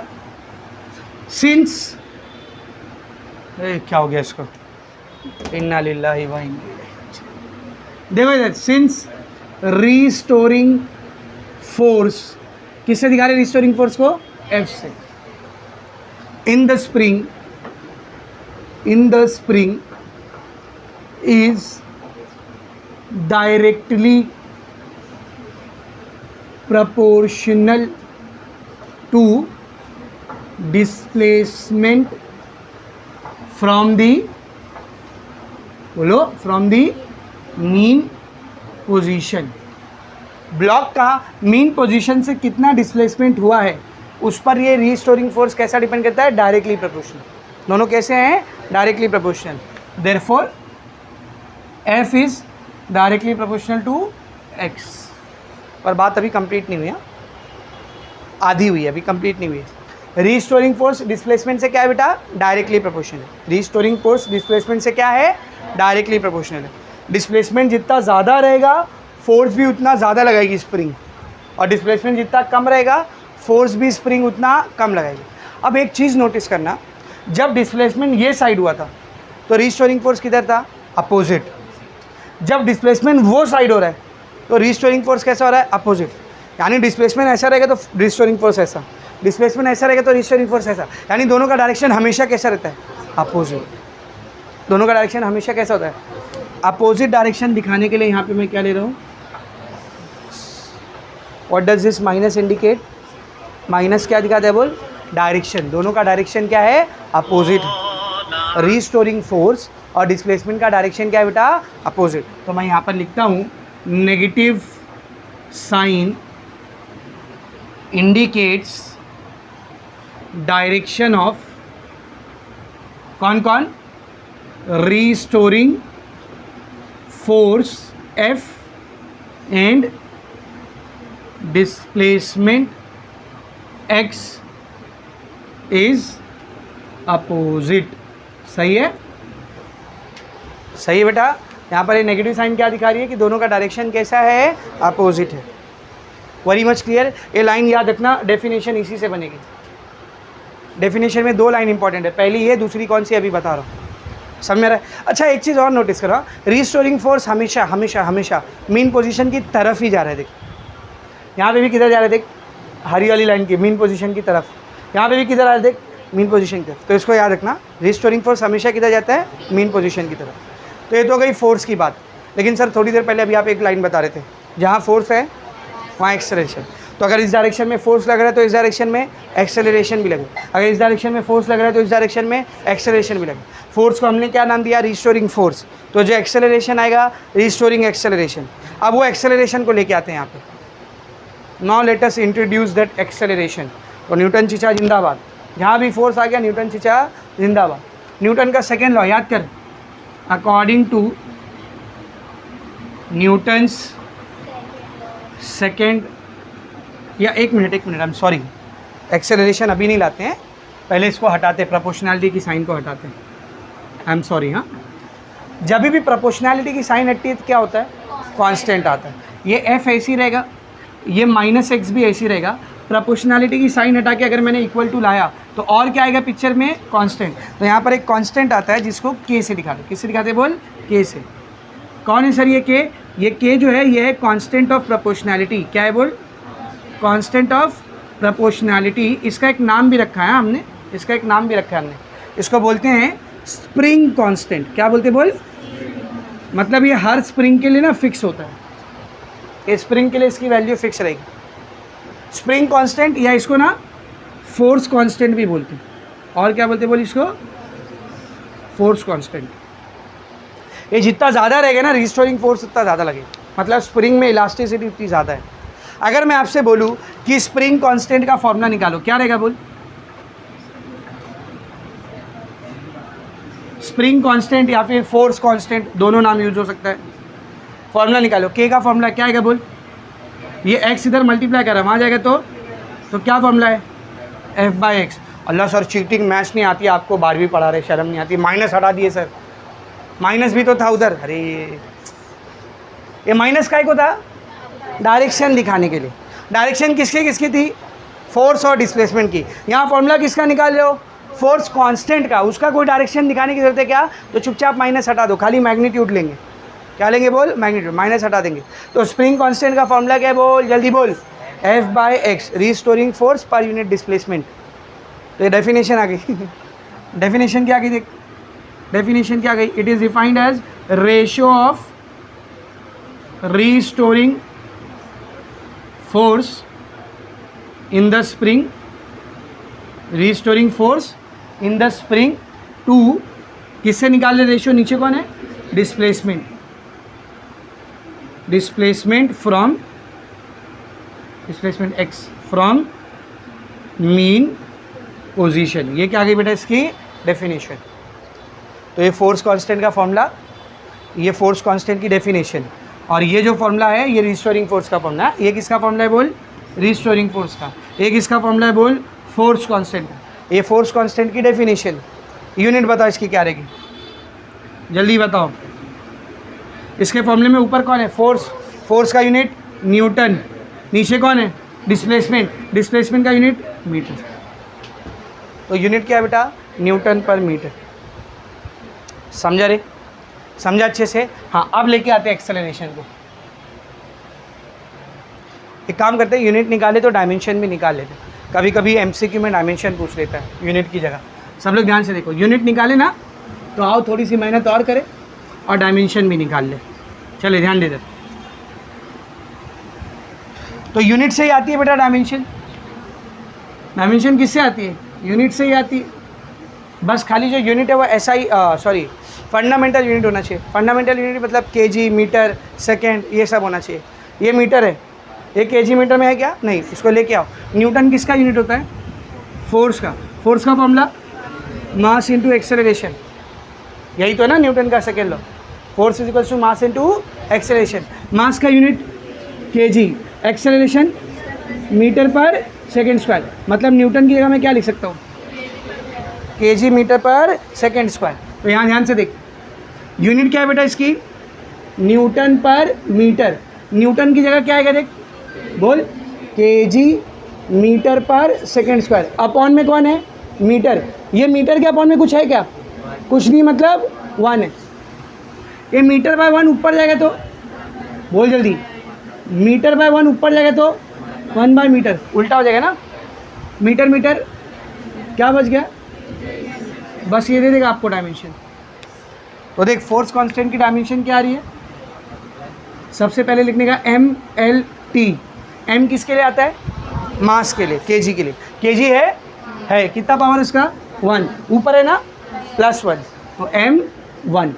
L किसके लिए आता है, मीटर के लिए। मीटर है क्या इधर, तो L पे क्या आ जाएगा, 0। T किसके लिए आता है बोल, सेकेंड के लिए। T किसके लिए आता है, सेकेंड के लिए। सेकेंड है ना, कितना पावर है, 2, अपॉन के नीचे है तो -2। तो डायमेंशन क्या आ गया इसका, M1 L0 T -2। तो कभी कभी MCQ वगैरह में डायमेंशन पूछ ले, कैसा निकाले समझा ना, रट्टा मारने की जरूरत नहीं, निकालते कैसा है वो सीखो। समझ में आ रहा है अच्छे से बेटा। तो यहाँ पर अपना हो गया फोर्स कांस्टेंट और रिस्टोरिंग फोर्स। अभी पिक्चर में एक्सेलरेशन को लेके आते हैं। तो बेटा ध्यान से देख, अकॉर्डिंग टू न्यूटन चिचास सेकेंड लॉ, बोल क्या होता है, force is equals to mass into acceleration. सही है ना।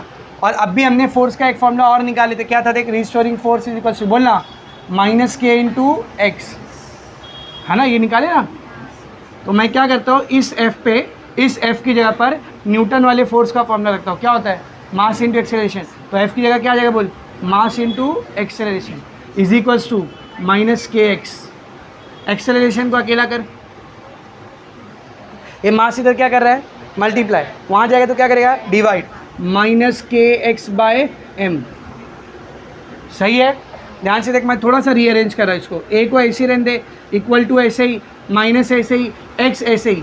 ये k/m को एक साथ लेते हैं, k/m को एक साथ लेते हैं। Q, what is k, force, force constant. तो उसका नाम ही कांस्टेंट है, मतलब उसकी वैल्यू क्या रहने वाली है, कांस्टेंट, फिक्स रहने वाली, चेंज नहीं होगी। स्प्रिंग के लिए फिक्स है उसकी value. What is this m, mass of the block. वो कितना भी ट्विंग ट्विंग करे उसका मास चेंज होने वाला है क्या, नहीं, मास भी क्या है, कांस्टेंट है। मतलब ये दोनों क्या है, कांस्टेंट। तो since k/m is constant, k/m क्या है, कांस्टेंट। तो बेटा जब प्रोपोर्शनैलिटी की साइन हटती है तो इक्वल टू और कांस्टेंट आता है। तो जब इक्वल टू और कांस्टेंट हटेगा तो प्रोपोर्शनैलिटी की साइन आएगी, नहीं समझा। जब प्रोपोर्शनैलिटी की साइन हटती है तो इक्वल टू और कांस्टेंट आता है। तो जब इक्वल टू और कांस्टेंट हटेगा तो प्रोपोर्शनैलिटी आएगी। ये ए को ऐसी रहने दे, ये माइनस को ऐसी रहने दे, ये एक्स को ऐसी रहने दे, ये इक्वल टू और ये पूरा कांस्टेंट हटाएंगे तो प्रोपोर्शनैलिटी। इसका मतलब एक्सेलरेशन भी डायरेक्टली प्रोपोर्शनल होता है किसको, डिस्प्लेसमेंट को। फिर से देख, रिस्टोरिंग फोर्स डायरेक्टली प्रोपोर्शनल होता है किसको, डिस्प्लेसमेंट को। एक्सेलरेशन भी डायरेक्टली प्रोपोर्शनल होता है किसको, डिस्प्लेसमेंट को। ये माइनस क्या दिखा रहा है दोनों में, डायरेक्शन। रिस्टोरिंग फोर्स की डायरेक्शन डिस्प्लेसमेंट से अपोजिट होती है, तो एक्सेलरेशन की भी डायरेक्शन डिस्प्लेसमेंट से अपोजिट। नेगेटिव साइन इंडिकेट्स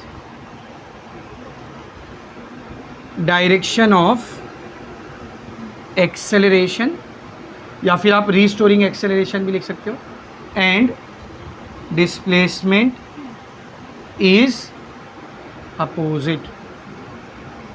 समझ में अच्छे से बेटा? इसका मतलब फोर्स डिस्प्लेसमेंट से अपोजिटली डायरेक्टेड होता है, तो अगर डिस्प्लेसमेंट ऐसा है तो फोर्स ऐसा, तो यहाँ से पता चल रहा है कि एक्सेलरेशन भी डिस्प्लेसमेंट से अपोजिटली डायरेक्शन होता है, तो अगर डिस्प्लेसमेंट ऐसा है तो एक्सेलरेशन भी ऐसा रहेगा, डिस्प्लेसमेंट ऐसा है तो एक्सेलरेशन भी ऐसा रहेगा, यानी एक्सेलरेशन भी हमेशा किसकी तरफ जाएगा? मीन पोजीशन की। किसकी तरफ जाएगा बोल? Mean position. ये दो लाइन है जो आपको डेफिनेशन देगी लीनियर एसएचएम की। कौन कौन सी दो लाइन? कौन कौन सी दो लाइन? एक ये वाली लाइन, एक ये वाली लाइन और एक ये वाली लाइन। कैसे सर? मैं नहीं, हम तुम लोग पढ़ो, खुद समझेगा। देख अभी इतना समझा तो वो लाइन खुद से समझेगी। डेफिनेशन कहाँ पे दिया हुआ है? देख पेज नंबर 110 पर ये जो पूरा कराया हूँ ना, वो पूरा समझाया है आपको वर्ड में लिख के, और फिर वहाँ पे ये सब फार्मूला भी मिल जाएगा आपको। इवन मैंने कुछ ज़्यादा ही दिया आपको। फोर्स कांस्टेंट का वहाँ पे अलग से फार्मूला नहीं है, मैंने आपको निकाल के दे दिया। फोर्स कांस्टेंट की अलग से डेफिनेशन नहीं, मैंने आपको वो भी लिख के दे दिया। फोर्स कांस्टेंट का वहाँ पे यूनिट नहीं दिया, हमने वो भी ले लिए। फोर्स कांस्टेंट का वहाँ पे डायमेंशन नहीं, हमने वो भी लिख दिया। थोड़ा ज़्यादा ही कर लिया उससे। मेन आते लीनियर एसएचएम की डेफिनेशन पे। किधर है वो डेफिनेशन? पेज नंबर 111 पे आओ। 111 येलो कलर का बॉक्स है मिला, उसके ऊपर डेफिनेशन दिया है। देख ऐसा टेढ़ा इटालिक्स में दिया है। देख क्या लिखा? देख पहली लाइन पढ़ रहा हूँ मैं। देख क्या लिख, linear SHM is defined as, किसका डेफिनेशन दे रहा है बेटा? लीनियर एसएचएम का। हाँ, the linear periodic motion of a body. एक बॉडी लीनियर पीरियोडिक मोशन, इधर देख कैसा मोशन कर रही है? लीनियर पीरियोडिक मोशन कर रही है। कैसा? आगे देख, इन विच, जिसमें फोर्स, कौन कौन कौन? फोर्स, और ब्रैकेट में कुछ और लिखा है, और एक्सेलरेशन। कौन कौन रे? कौन कौन? देख इधर, फोर्स और एक्सेलरेशन। आगे पढ़, is always directed towards the mean position. हमेशा किसकी तरफ रहेगा? समझाया था, समझाया था। आगे पढ़, towards the mean position and its magnitude is proportional to the displacement from the mean position. उसका मैग्नीट्यूड प्रोपोर्शनल रहेगा किसको? Displacement from the mean position. समझी डेफिनेशन? डेफिनेशन समझी बेटा? Is it very much clear? तो वो है लीनियर एसएचएम का डेफिनेशन। तो अगर आपसे पूछा डिफाइन लीनियर एसएचएम, तो आप ये लिखेंगे। हाँ, ये नहीं याद आ रहा है तो कुछ नहीं से कुछ भला, something is better than nothing. अगर ये नहीं याद आ रहा है तो वो लिख देना, a body performing oscillatory motion and the path of the object followed is a straight line, this motion is known as linear SHM. चलेगा। ये नहीं याद आ रहा है तो वो लिख देना, टीचर मेहरबान होगा तो मार्क्स दे देगा, 1 मार्क्स। लेकिन असल में जो डेफिनेशन आपको लीनियर एसएचएम की लिखनी है वो ये है, और मेरे ख्याल से आपके भेजे में घुस गई होगी। इतना पूरा समझा अब तक तो घुस जाना चाहिए, नहीं घुसा है तो भेजे का इलाज करो आराम खाओ समझ अच्छे से। तो लीनियर एसएचएम एक ऐसा मोशन होता है जिसमें एक ऑब्जेक्ट पीरियोडिक मोशन करता है एक स्ट्रेट लाइन पर, और वहाँ पर रिस्टोरिंग फोर्स या फिर एक्सेलरेशन हमेशा किसकी तरफ होता है बोल? मीन पोजीशन की तरफ होता है, और उसकी वैल्यू डायरेक्टली प्रोपोर्शनल होती है किसको? Displacement from the mean position को। समझा अच्छे से? Very much clear. ये हो गया लीनियर एसएचएम का डेफिनेशन, रिस्टोरिंग फोर्स का फॉर्मूला, फोर्स कांस्टेंट का फॉर्मूला। कुछ डाउट है इसमें किसी को? एकदम अच्छे से समझा है। अब हम लोगों को करना है लीनियर एसएचएम का डिफरेंशियल इक्वेशन। क्या? डिफरेंशियल। अभी डिफरेंशियल इक्वेशन क्या होता है, क्यों निकालते हैं, वो सब समझाऊंगा। इसको पूरे को लिख के ले लो अच्छे से, डायग्राम अच्छे से बनाएंगे सब लोग, ठीक है?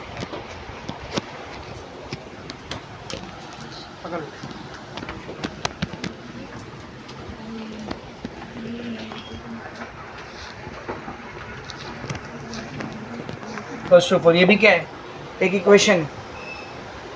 यहाँ पर इक्वेशन नहीं लिखा, यहाँ पे क्या लिखा है? Differential equation. तो डिफरेंशियल इक्वेशन किसको बोलते हैं? एक ऐसी इक्वेशन जिसमें डेरिवेटिव आ जाए। क्या आ जाए बेटा? जैसे मिसाल के तौर पर इधर देख, इधर देख, ये x + y = 3, ये एक इक्वेशन थी। x + dy/dx = 3। अब ये dy/dx मतलब derivative of y with respect to x, ऐसे ही पढ़ते हैं ना इसको। तो इस इक्वेशन में एक डेरिवेटिव वाला टर्म आ गया। इस इक्वेशन को हम लोग क्या बोलेंगे? Differential equation. क्या बोलेंगे बोल? Differential equation. या समझ कहीं पे ऐसा लिखा है x² y + x × d2y/dx² = 4y, ऐसा लिखा है। अब इसमें ये d2y by D x square कौन है, डेरिवेटिव। तो d2y by D x square मतलब double derivative, dy by D x मतलब सिंगल डेरिवेटिव, इसको सिंगल ऑर्डर या ऑर्डर वन भी बोलते हैं इसको। और d2y by D x square मतलब double derivative. So double derivative मतलब इधर देख, समझ y है साइन x, y क्या है बेटा साइन x, इसका डेरिवेटिव करेंगे तो क्या लिखेंगे dy बाई डी एक्स, पहली बार डेरिवेटिव की ना। साइन x का डेरिवेटिव क्या होता है cos x, साइन x का डेरिवेटिव क्या होता है cos x। अब समझ रिटर्न डेरिवेटिव कर रहे हैं, यहाँ रुका नहीं, फिर से डेरिवेटिव कर रहा हूँ। तो एक बार डेरिवेटिव कर दिया था, फिर से कर रहा हूँ, क्या लिखूंगा d2y by D x square double derivative. बता cos x का डेरिवेटिव, cos x का डेरिवेटिव माइनस साइन x। दूसरी बार हो गया, फिर से कर रहा हूँ मैं तीसरी बार। अब क्या लिखूंगा बोल d3y by D x cube, third order derivative, minus ऐसी रहेगा साइन x का derivative cos x, fourth order, fifth order, sixth order, ऐसा। तो जो पहला वाला रहता है ना इसको डेरिवेटिव बोलते हैं, इसको क्या बोलते हैं डेरिवेटिव। इसके बाद के सब कहलाते हैं हायर ऑर्डर डेरिवेटिव। क्या कहलाते हैं हायर ऑर्डर डेरिवेटिव। मैथ्स वाले पढ़ेंगे इसको अच्छे से। हायर ऑर्डर डेरिवेटिव हम लोग डिफरेंशिएशन में पढ़ेंगे, और डिफरेंशियल इक्वेशन क्या होती है उसके ऊपर पूरा एक अक्खा चैप्टर है तुमको। पहला चैप्टर डेरिवेटिव है, दूसरा एप्लीकेशन ऑफ डेरिवेटिव, तीसरा चौथा पांचवा इंटीग्रेशन पे, definite integration, indefinite integration, application of definite integration.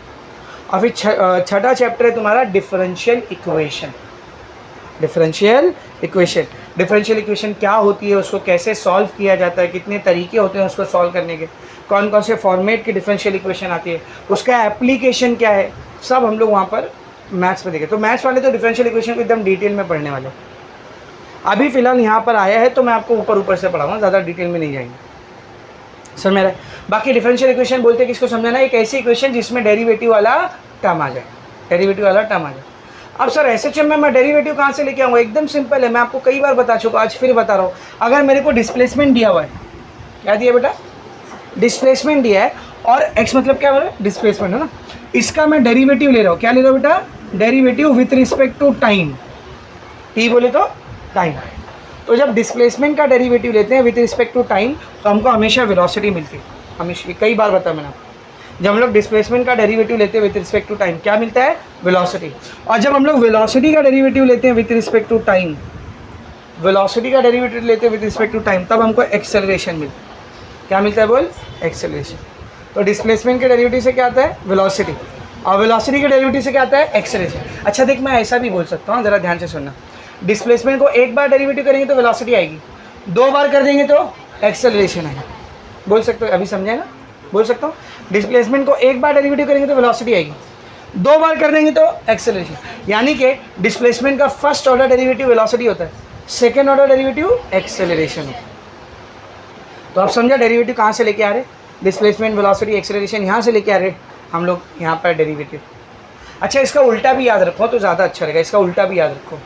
Displacement का डेरिवेटिव करे तो वेलोसिटी आता है, वेलोसिटी का डेरिवेटिव करे तो एक्सेलरेशन आता है। इधर ध्यान से सुनो, एक्सेलरेशन का इंटीग्रेशन करेंगे, क्या करेंगे, ये सिंबल किसका होता है इंटीग्रेशन। तो अगर एक्सेलरेशन का टाइम के रिस्पेक्टिव से इंटीग्रेशन करेंगे तो वेलोसिटी मिलता है, और वेलोसिटी का इंटीग्रेशन करेंगे टाइम के रिस्पेक्ट से तो डिस्प्लेसमेंट आता है। दोनों याद रखो, उल्टा भी याद रखो, क्योंकि आपको मैंने 11th में भी बताया था डेरिवेटिव और इंटीग्रेशन एक दूसरे के उल्टे प्रोसेस होते हैं, रिवर्स प्रोसेस होते हैं, याद है ना 11th में भी समझाया था ये चीज़। तो डिस्प्लेसमेंट का डेरिवेटिव किए तो वेलोसिटी, वेलोसिटी का डेरिवेटिव किए तो एक्सेलरेशन, एक्सेलरेशन का इंटीग्रेशन किए तो वेलोसिटी, वेलोसिटी का इंटीग्रेशन किए तो डिस्प्लेसमेंट। ये सब काम आएगा अभी, इसीलिए समझा समझा। तो अपने को क्या निकालने का बोल, differential equation of linear SHM. Linear SHM के लिए एक इक्वेशन निकालना है जिसमें डेरिवेटिव वाला टर्म आएगा, उस इक्वेशन को हम लोग क्या लेंगे डिफरेंशियल इक्वेशन। ये डेरिवेशन आती है 3 मार्क्स या 2 मार्क्स के लिए, बहुत छोटी सी डेरिवेशन है। तो डिफरेंशियल इक्वेशन किसको बोलते हैं समझा, कैसे निकालना है वो अभी निकाल के देता हूँ मैं। लेकिन पहले एक बात समझो, सर निकालते क्यों है डिफरेंशियल इक्वेशन, ज़रूरत क्या है डिफरेंशियल इक्वेशन की।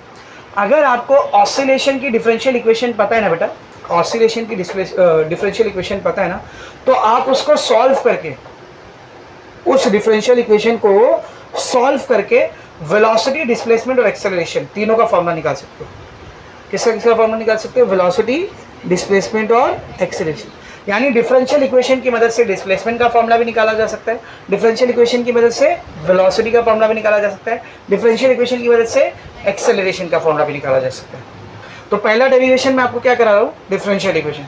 तो जाहिर सी बात है आगे की 3 डेरिवेशन क्या रहेंगे, डिफरेंशियल इक्वेशन की मदद से एक्सेलरेशन का फॉर्मूला, डिफरेंशियल इक्वेशन की मदद से वेलोसिटी का फॉर्मूला, डिफरेंशियल इक्वेशन की मदद से डिस्प्लेसमेंट का फॉर्मूला। तो आगे ये 3 डेरिवेशन कराऊंगा मैं आपको। कभी कभी 2 मार्क्स या 3 मार्क्स के लिए ऐसा क्वेश्चन आता है, derive the differential equation of linear SHM. Linear पढ़ना ध्यान से, क्योंकि जब एंगुलर एसएचएम पढ़ेंगे ना तो उसमें भी आएगा differential equation of angular SHM. तो पूछा एंगुलर एसएचएम है, तुम करके आ रहे हो लीनियर का डेरिवेशन, हो गया, फिर समझ में आ गया। समझ में आ रहा है क्या बोलो। तो अगर ये क्वेश्चन है derive the differential equation of linear SHM, तो लीनियर एसएचएम का डिफरेंशियल इक्वेशन डिराइव करेंगे। लेकिन अगर ऐसा क्वेश्चन है derive the expression for acceleration and velocity of a particle performing linear SHM using its differential equation। एक particle linear SHM कर रहा है, उसकी डिफरेंशियल इक्वेशन को यूज करके एक्सेलरेशन और वेलोसिटी का फॉर्मूला निकालो। 4 मार्क्स का आएगा ये क्वेश्चन अगर आया तो अब इसमें डिफरेंशियल इक्वेशन डिराइव करोगे क्या, डायरेक्ट यूज करोगे। We know that differential equation of linear SHM is, direct use करोगे और फिर वहां से क्या निकालना शुरू करोगे, एक्सेलरेशन और फिर वेलोसिटी। अगर एक्सेलरेशन और वेलोसिटी पूछा है तो वो दोनों निकालेंगे, वेलोसिटी डिस्प्लेसमेंट पूछा है तो वो दोनों निकालेंगे, एक्सेलरेशन डिस्प्लेसमेंट पूछा है तो वो दोनों, सिर्फ एक चीज़ पूछा है तो उसको निकालेंगे। तो जब डिराइव करने बोलता है velocity displacement acceleration differential equation की मदद से, तब डिफरेंशियल इक्वेशन को डिराइव करने की ज़रूरत नहीं है, डायरेक्ट यूज़ करेंगे। लेकिन अगर अलग से क्वेश्चन आया derive the differential equation of linear SHM या obtain the differential equation of linear SHM, तब ये डेरिवेशन आपको करना पड़ेगा। समझ में अच्छे से स्टार्ट करो बेटा, सबको अच्छे से समझ गया। लेट अस स्टार्ट, सब लोग देखेंगे। अभी हम लोगों ने लीनियर एसएचएम में रीस्टोरिंग फोर्स का फॉर्मूला निकाले थे ना। लीनियर एसएचएम में रीस्टोरिंग फोर्स का फॉर्मूला अभी थोड़ी देर पहले निकाल के दिया ना मैं, देख ले, एकदम सिंपल डेरिवेशन है, सब लोग बोर्ड पर देख।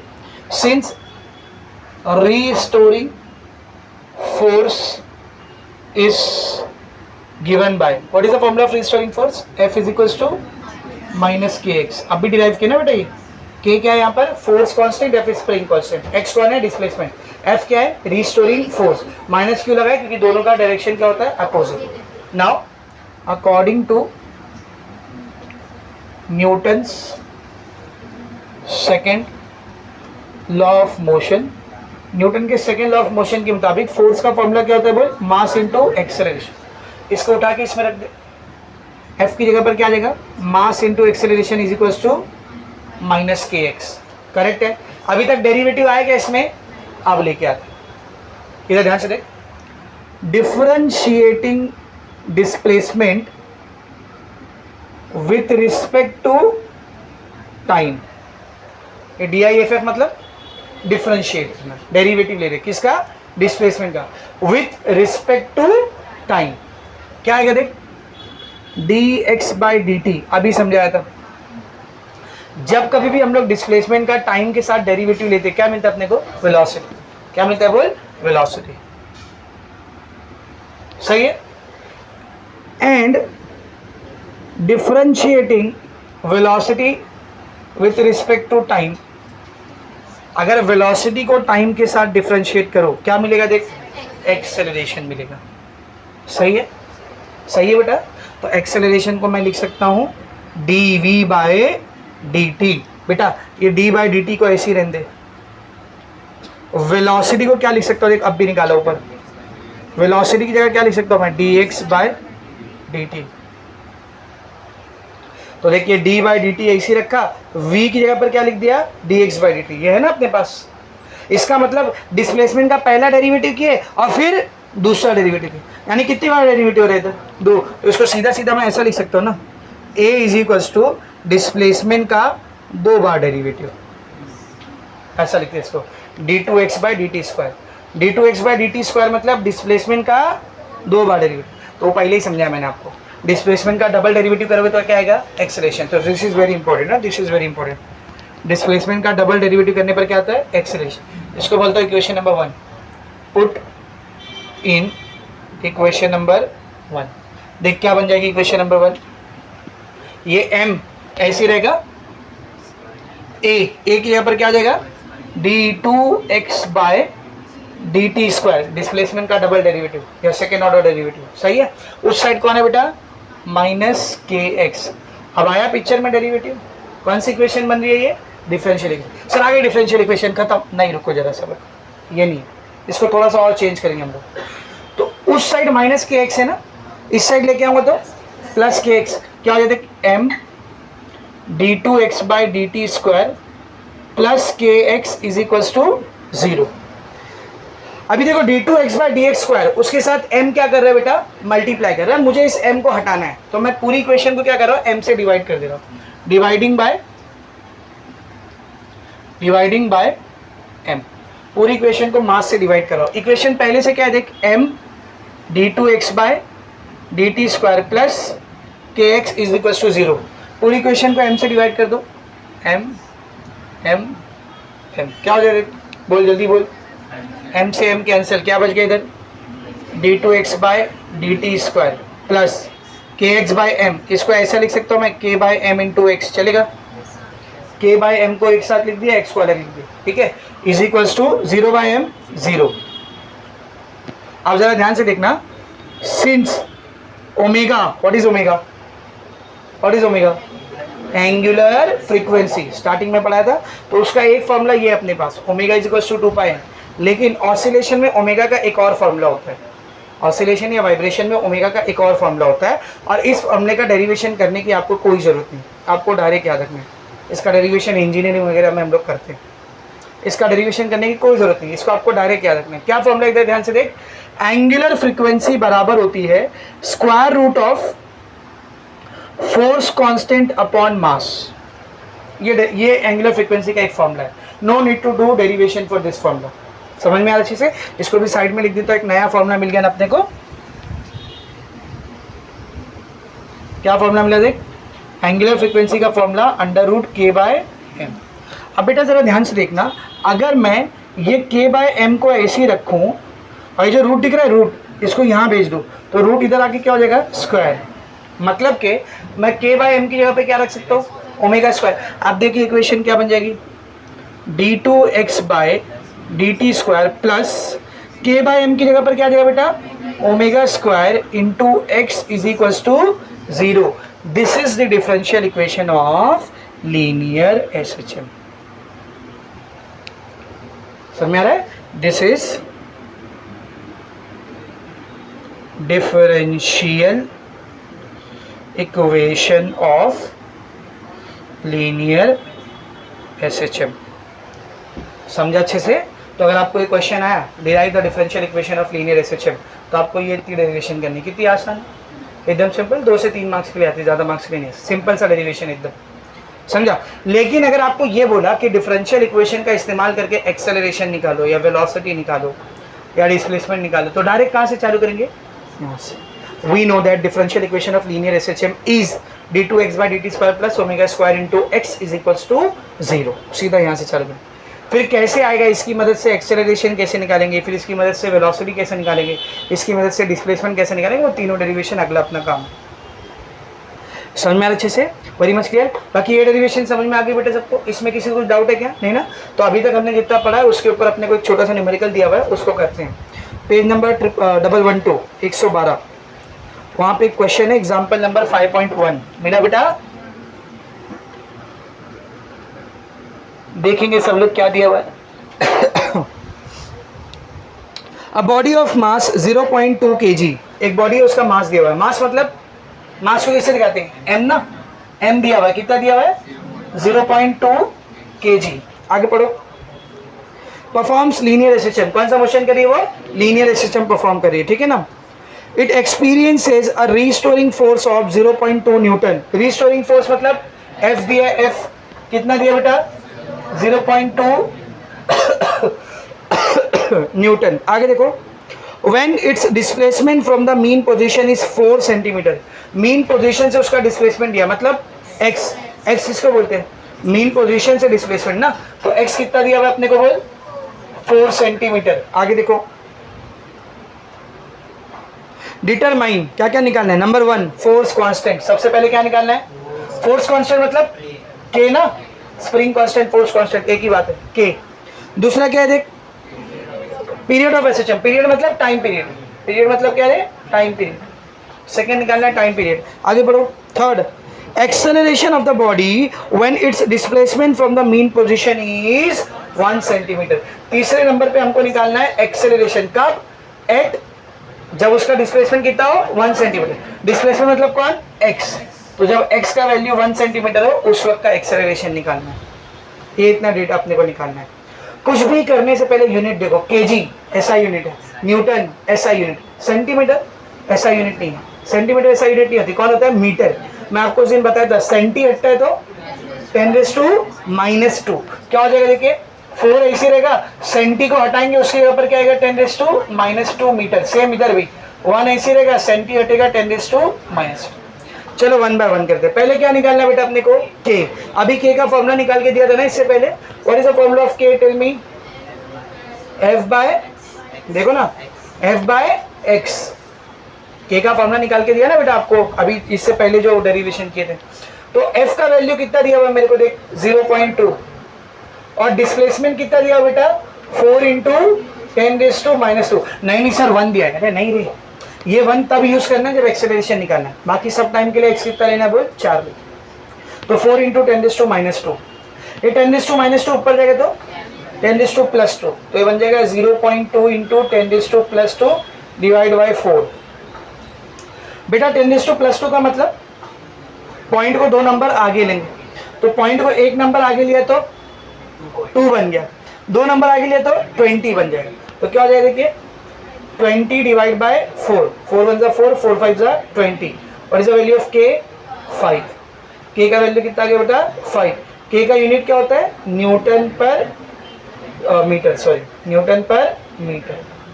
ये पहला आंसर आ गया इजी, ये मिल गया मेरे को के। दूसरा क्या निकालना है बेटा अपने को, टाइम पीरियड। दूसरा क्या निकालना है बोलो, time period. What is the formula for time period, सी 2π/ω। तो टाइम पीरियड के लिए ओमेगा पता होना चाहिए।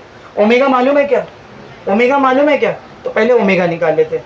First let us find out omega. What is the formula of omega, 2πn।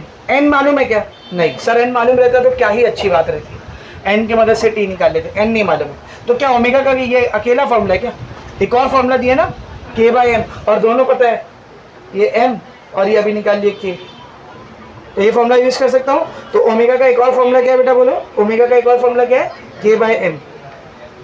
तो omega is equal to √k/m। Under root ऐसे ही रहेगा। k का वैल्यू कितना आया 5, m का वैल्यू कितना है 0.2। नीचे से जितने नंबर के बाद पॉइंट हटता है ऊपर उतना 0 लगता है। तो यहाँ से 1 नंबर के बाद पॉइंट हटेगा, ऊपर क्या बन जाएगा 50। 50 डिवाइड बाई 2, 50/2 कितना आएगा 25। 25 का √5। तो ये आ गया ओमेगा। ओमेगा का यूनिट याद है, पहले चैप्टर में लेते थे, रेडियन पर सेकेंड। ये आ गया ओमेगा। ओमेगा निकालने का था क्या, फिर भी निकाले। क्यों निकाले, टाइम पीरियड के लिए। अब निकालते बेटा time period. Tell me what is the formula of time period. Time period का क्या फॉर्मूला है देख, 2π/ω। 2 को ऐसे रहने दो, पाई का वैल्यू 3.14, ओमेगा कितना है बेटा 5। तो इसको 5 से कैंसिल करते हैं, 5 1 5, 0 पॉइंट, ये 3 हो जाएगा, 5 6 30, एक इधर आ गया, 5 2 10, 4 बचा, पॉइंट की वजह से 40 हो गया, 5 40, 0.628 आ गया। उसको 2 से क्या करेंगे मल्टीप्लाई, देख कितना आएगा 2 से मल्टीप्लाई होके, 2 8 16 का 6 कैरी का 1, 2 2 4 और 1 5, 2 6 12 का 2 कैरी का 1, 2 × 0 0, 0 + 1 1, 3 नंबर के बाद पॉइंट 1.256 और टाइम पीरियड का यूनिट सेकेंड। ये आ गया दूसरा आंसर, टाइम पीरियड। लास्ट क्या निकालना है, एक्सेलरेशन। पार्टिकल कौन सा मोशन कर रहा है, लीनियर एसएचएम। तो लीनियर एसएचएम का डिफरेंशियल इक्वेशन यूज कर सकता हूं मैं, क्या लिखेंगे, since differential equation of linear SHM is, क्या होती है लीनियर एसएचएम की differential equation, d2x/dt² plus ω²x = 0। सही है। तो ये d2x/dt² = प्लस ω² हो जाएगा तो -ω²x। Know just see d2x by dt square मतलब डिस्प्लेसमेंट का टाइम के रिस्पेक्ट से कितनी बार डेरिवेटिव कर रहे हैं, 2 बार। तो बेटा जब भी डिस्प्लेसमेंट का टाइम के रिस्पेक्ट से 2 बार डेरिवेटिव करते क्या मिलता है, एक्सेलरेशन। तो d2x बाई dt स्क्वायर की जगह क्या आएगा, एक्सेलरेशन। ये चीज वहां भी लिखी हुई है, देखिए a is equal to d2x by dt square is equal to minus omega square x। चाहिए तो इधर रीजन ले लेना, a is equal to d2x by dt square. समझा अच्छे से। अभी ये माइनस डायरेक्शन को दिखा रहा है कि एक्सेलरेशन और डिस्प्लेसमेंट कैसे हैं, अपोजिट इन डायरेक्शन। अगर मैं सिर्फ मैग्नीट्यूड को लूँ तो माइनस क्या हो जाएगा, बोल, हट जाएगा। ये माइनस किसको दिखाता है कि एक्सेलरेशन और डिस्प्लेसमेंट कैसे हैं, अपोजिट है डायरेक्शन। तो मैग्नीट्यूड लेंगे तो डायरेक्शन हटा देंगे, माइनस हटा देंगे, क्या बचा, a is equal to omega square x. A को ऐसे रहने दे, ओमेगा स्क्वायर कितना है तो ओमेगा 5, तो 5 का स्क्वायर इंटू एक्स। एक्सेलरेशन कब निकालना है, जब डिस्प्लेसमेंट 1 इंटू 10⁻²। अब इधर 4 लिख दोगे तो गलत हो जाएगा, समझे। तो इधर x की जगह क्या आएगा, बोल 1 इंटू 10⁻²। 5 का स्क्वायर 25, 25 इंटू 10⁻²। -2 के से 0.2 नंबर पीछे चला जाएगा, कितना गया 0.25। एक्सेलरेशन का unit metre per second square. ये हो गया तीसरा आंसर, खत्म। 3 मार्क्स का न्यूमेरिकल। समझा अच्छे से, very much clear. Force constant निकालने बोला था, डायरेक्ट फॉर्मूले से आ गया। फोर्स कांस्टेंट और मास की मदद से एंगुलर वेलोसिटी निकाला, एंगुलर फ्रीक्वेंसी निकाला, उसकी मदद से टाइम पीरियड आ गया, और फिर डिफरेंशियल इक्वेशन से क्या निकाल लिया, एक्सेलरेशन। समझा अच्छे से। तो अभी मैंने आपको सिखा दिया डिफरेंशियल इक्वेशन कैसे डिराइव करते हैं, और फिर उसके ऊपर बेस एक न्यूमेरिकल भी कर दिया। कल हम लोग करेंगे इस डिफरेंशियल इक्वेशन की मदद से डिस्प्लेसमेंट, वेलोसिटी और एक्सेलरेशन का फॉर्मूला कैसे निकाला जाता है। समझो, वो बहुत इंपॉर्टेंट डेरिवेशन है, 3 है। एक्सेलरेशन वाली ऑलरेडी हो गई है, एक्सेलरेशन वाली ऑलरेडी हो गई, दिखाओ किधर, ये देखिए डिफरेंशियल इक्वेशन है, क्या निकाले उससे, एक्सेलरेशन। ये तो ऑलरेडी हो गया ना, डिफरेंशियल इक्वेशन की मदद से एक्सेलरेशन। बस इतनी सी एक्सेलरेशन की। वेलोसिटी और डिस्प्लेसमेंट वाली मस्त है, उसमें इंटीग्रेशन आएगा। तो कल का लेक्चर मिस मत करना, उसको अच्छे से समझ के लेंगे हम लोग, ठीक है, समझ में आ रहा है। और फिर उसके आगे के भी न्यूमेरिकल वगैरह करेंगे, ठीक है। राइट इट डाउन, लिखो इसको।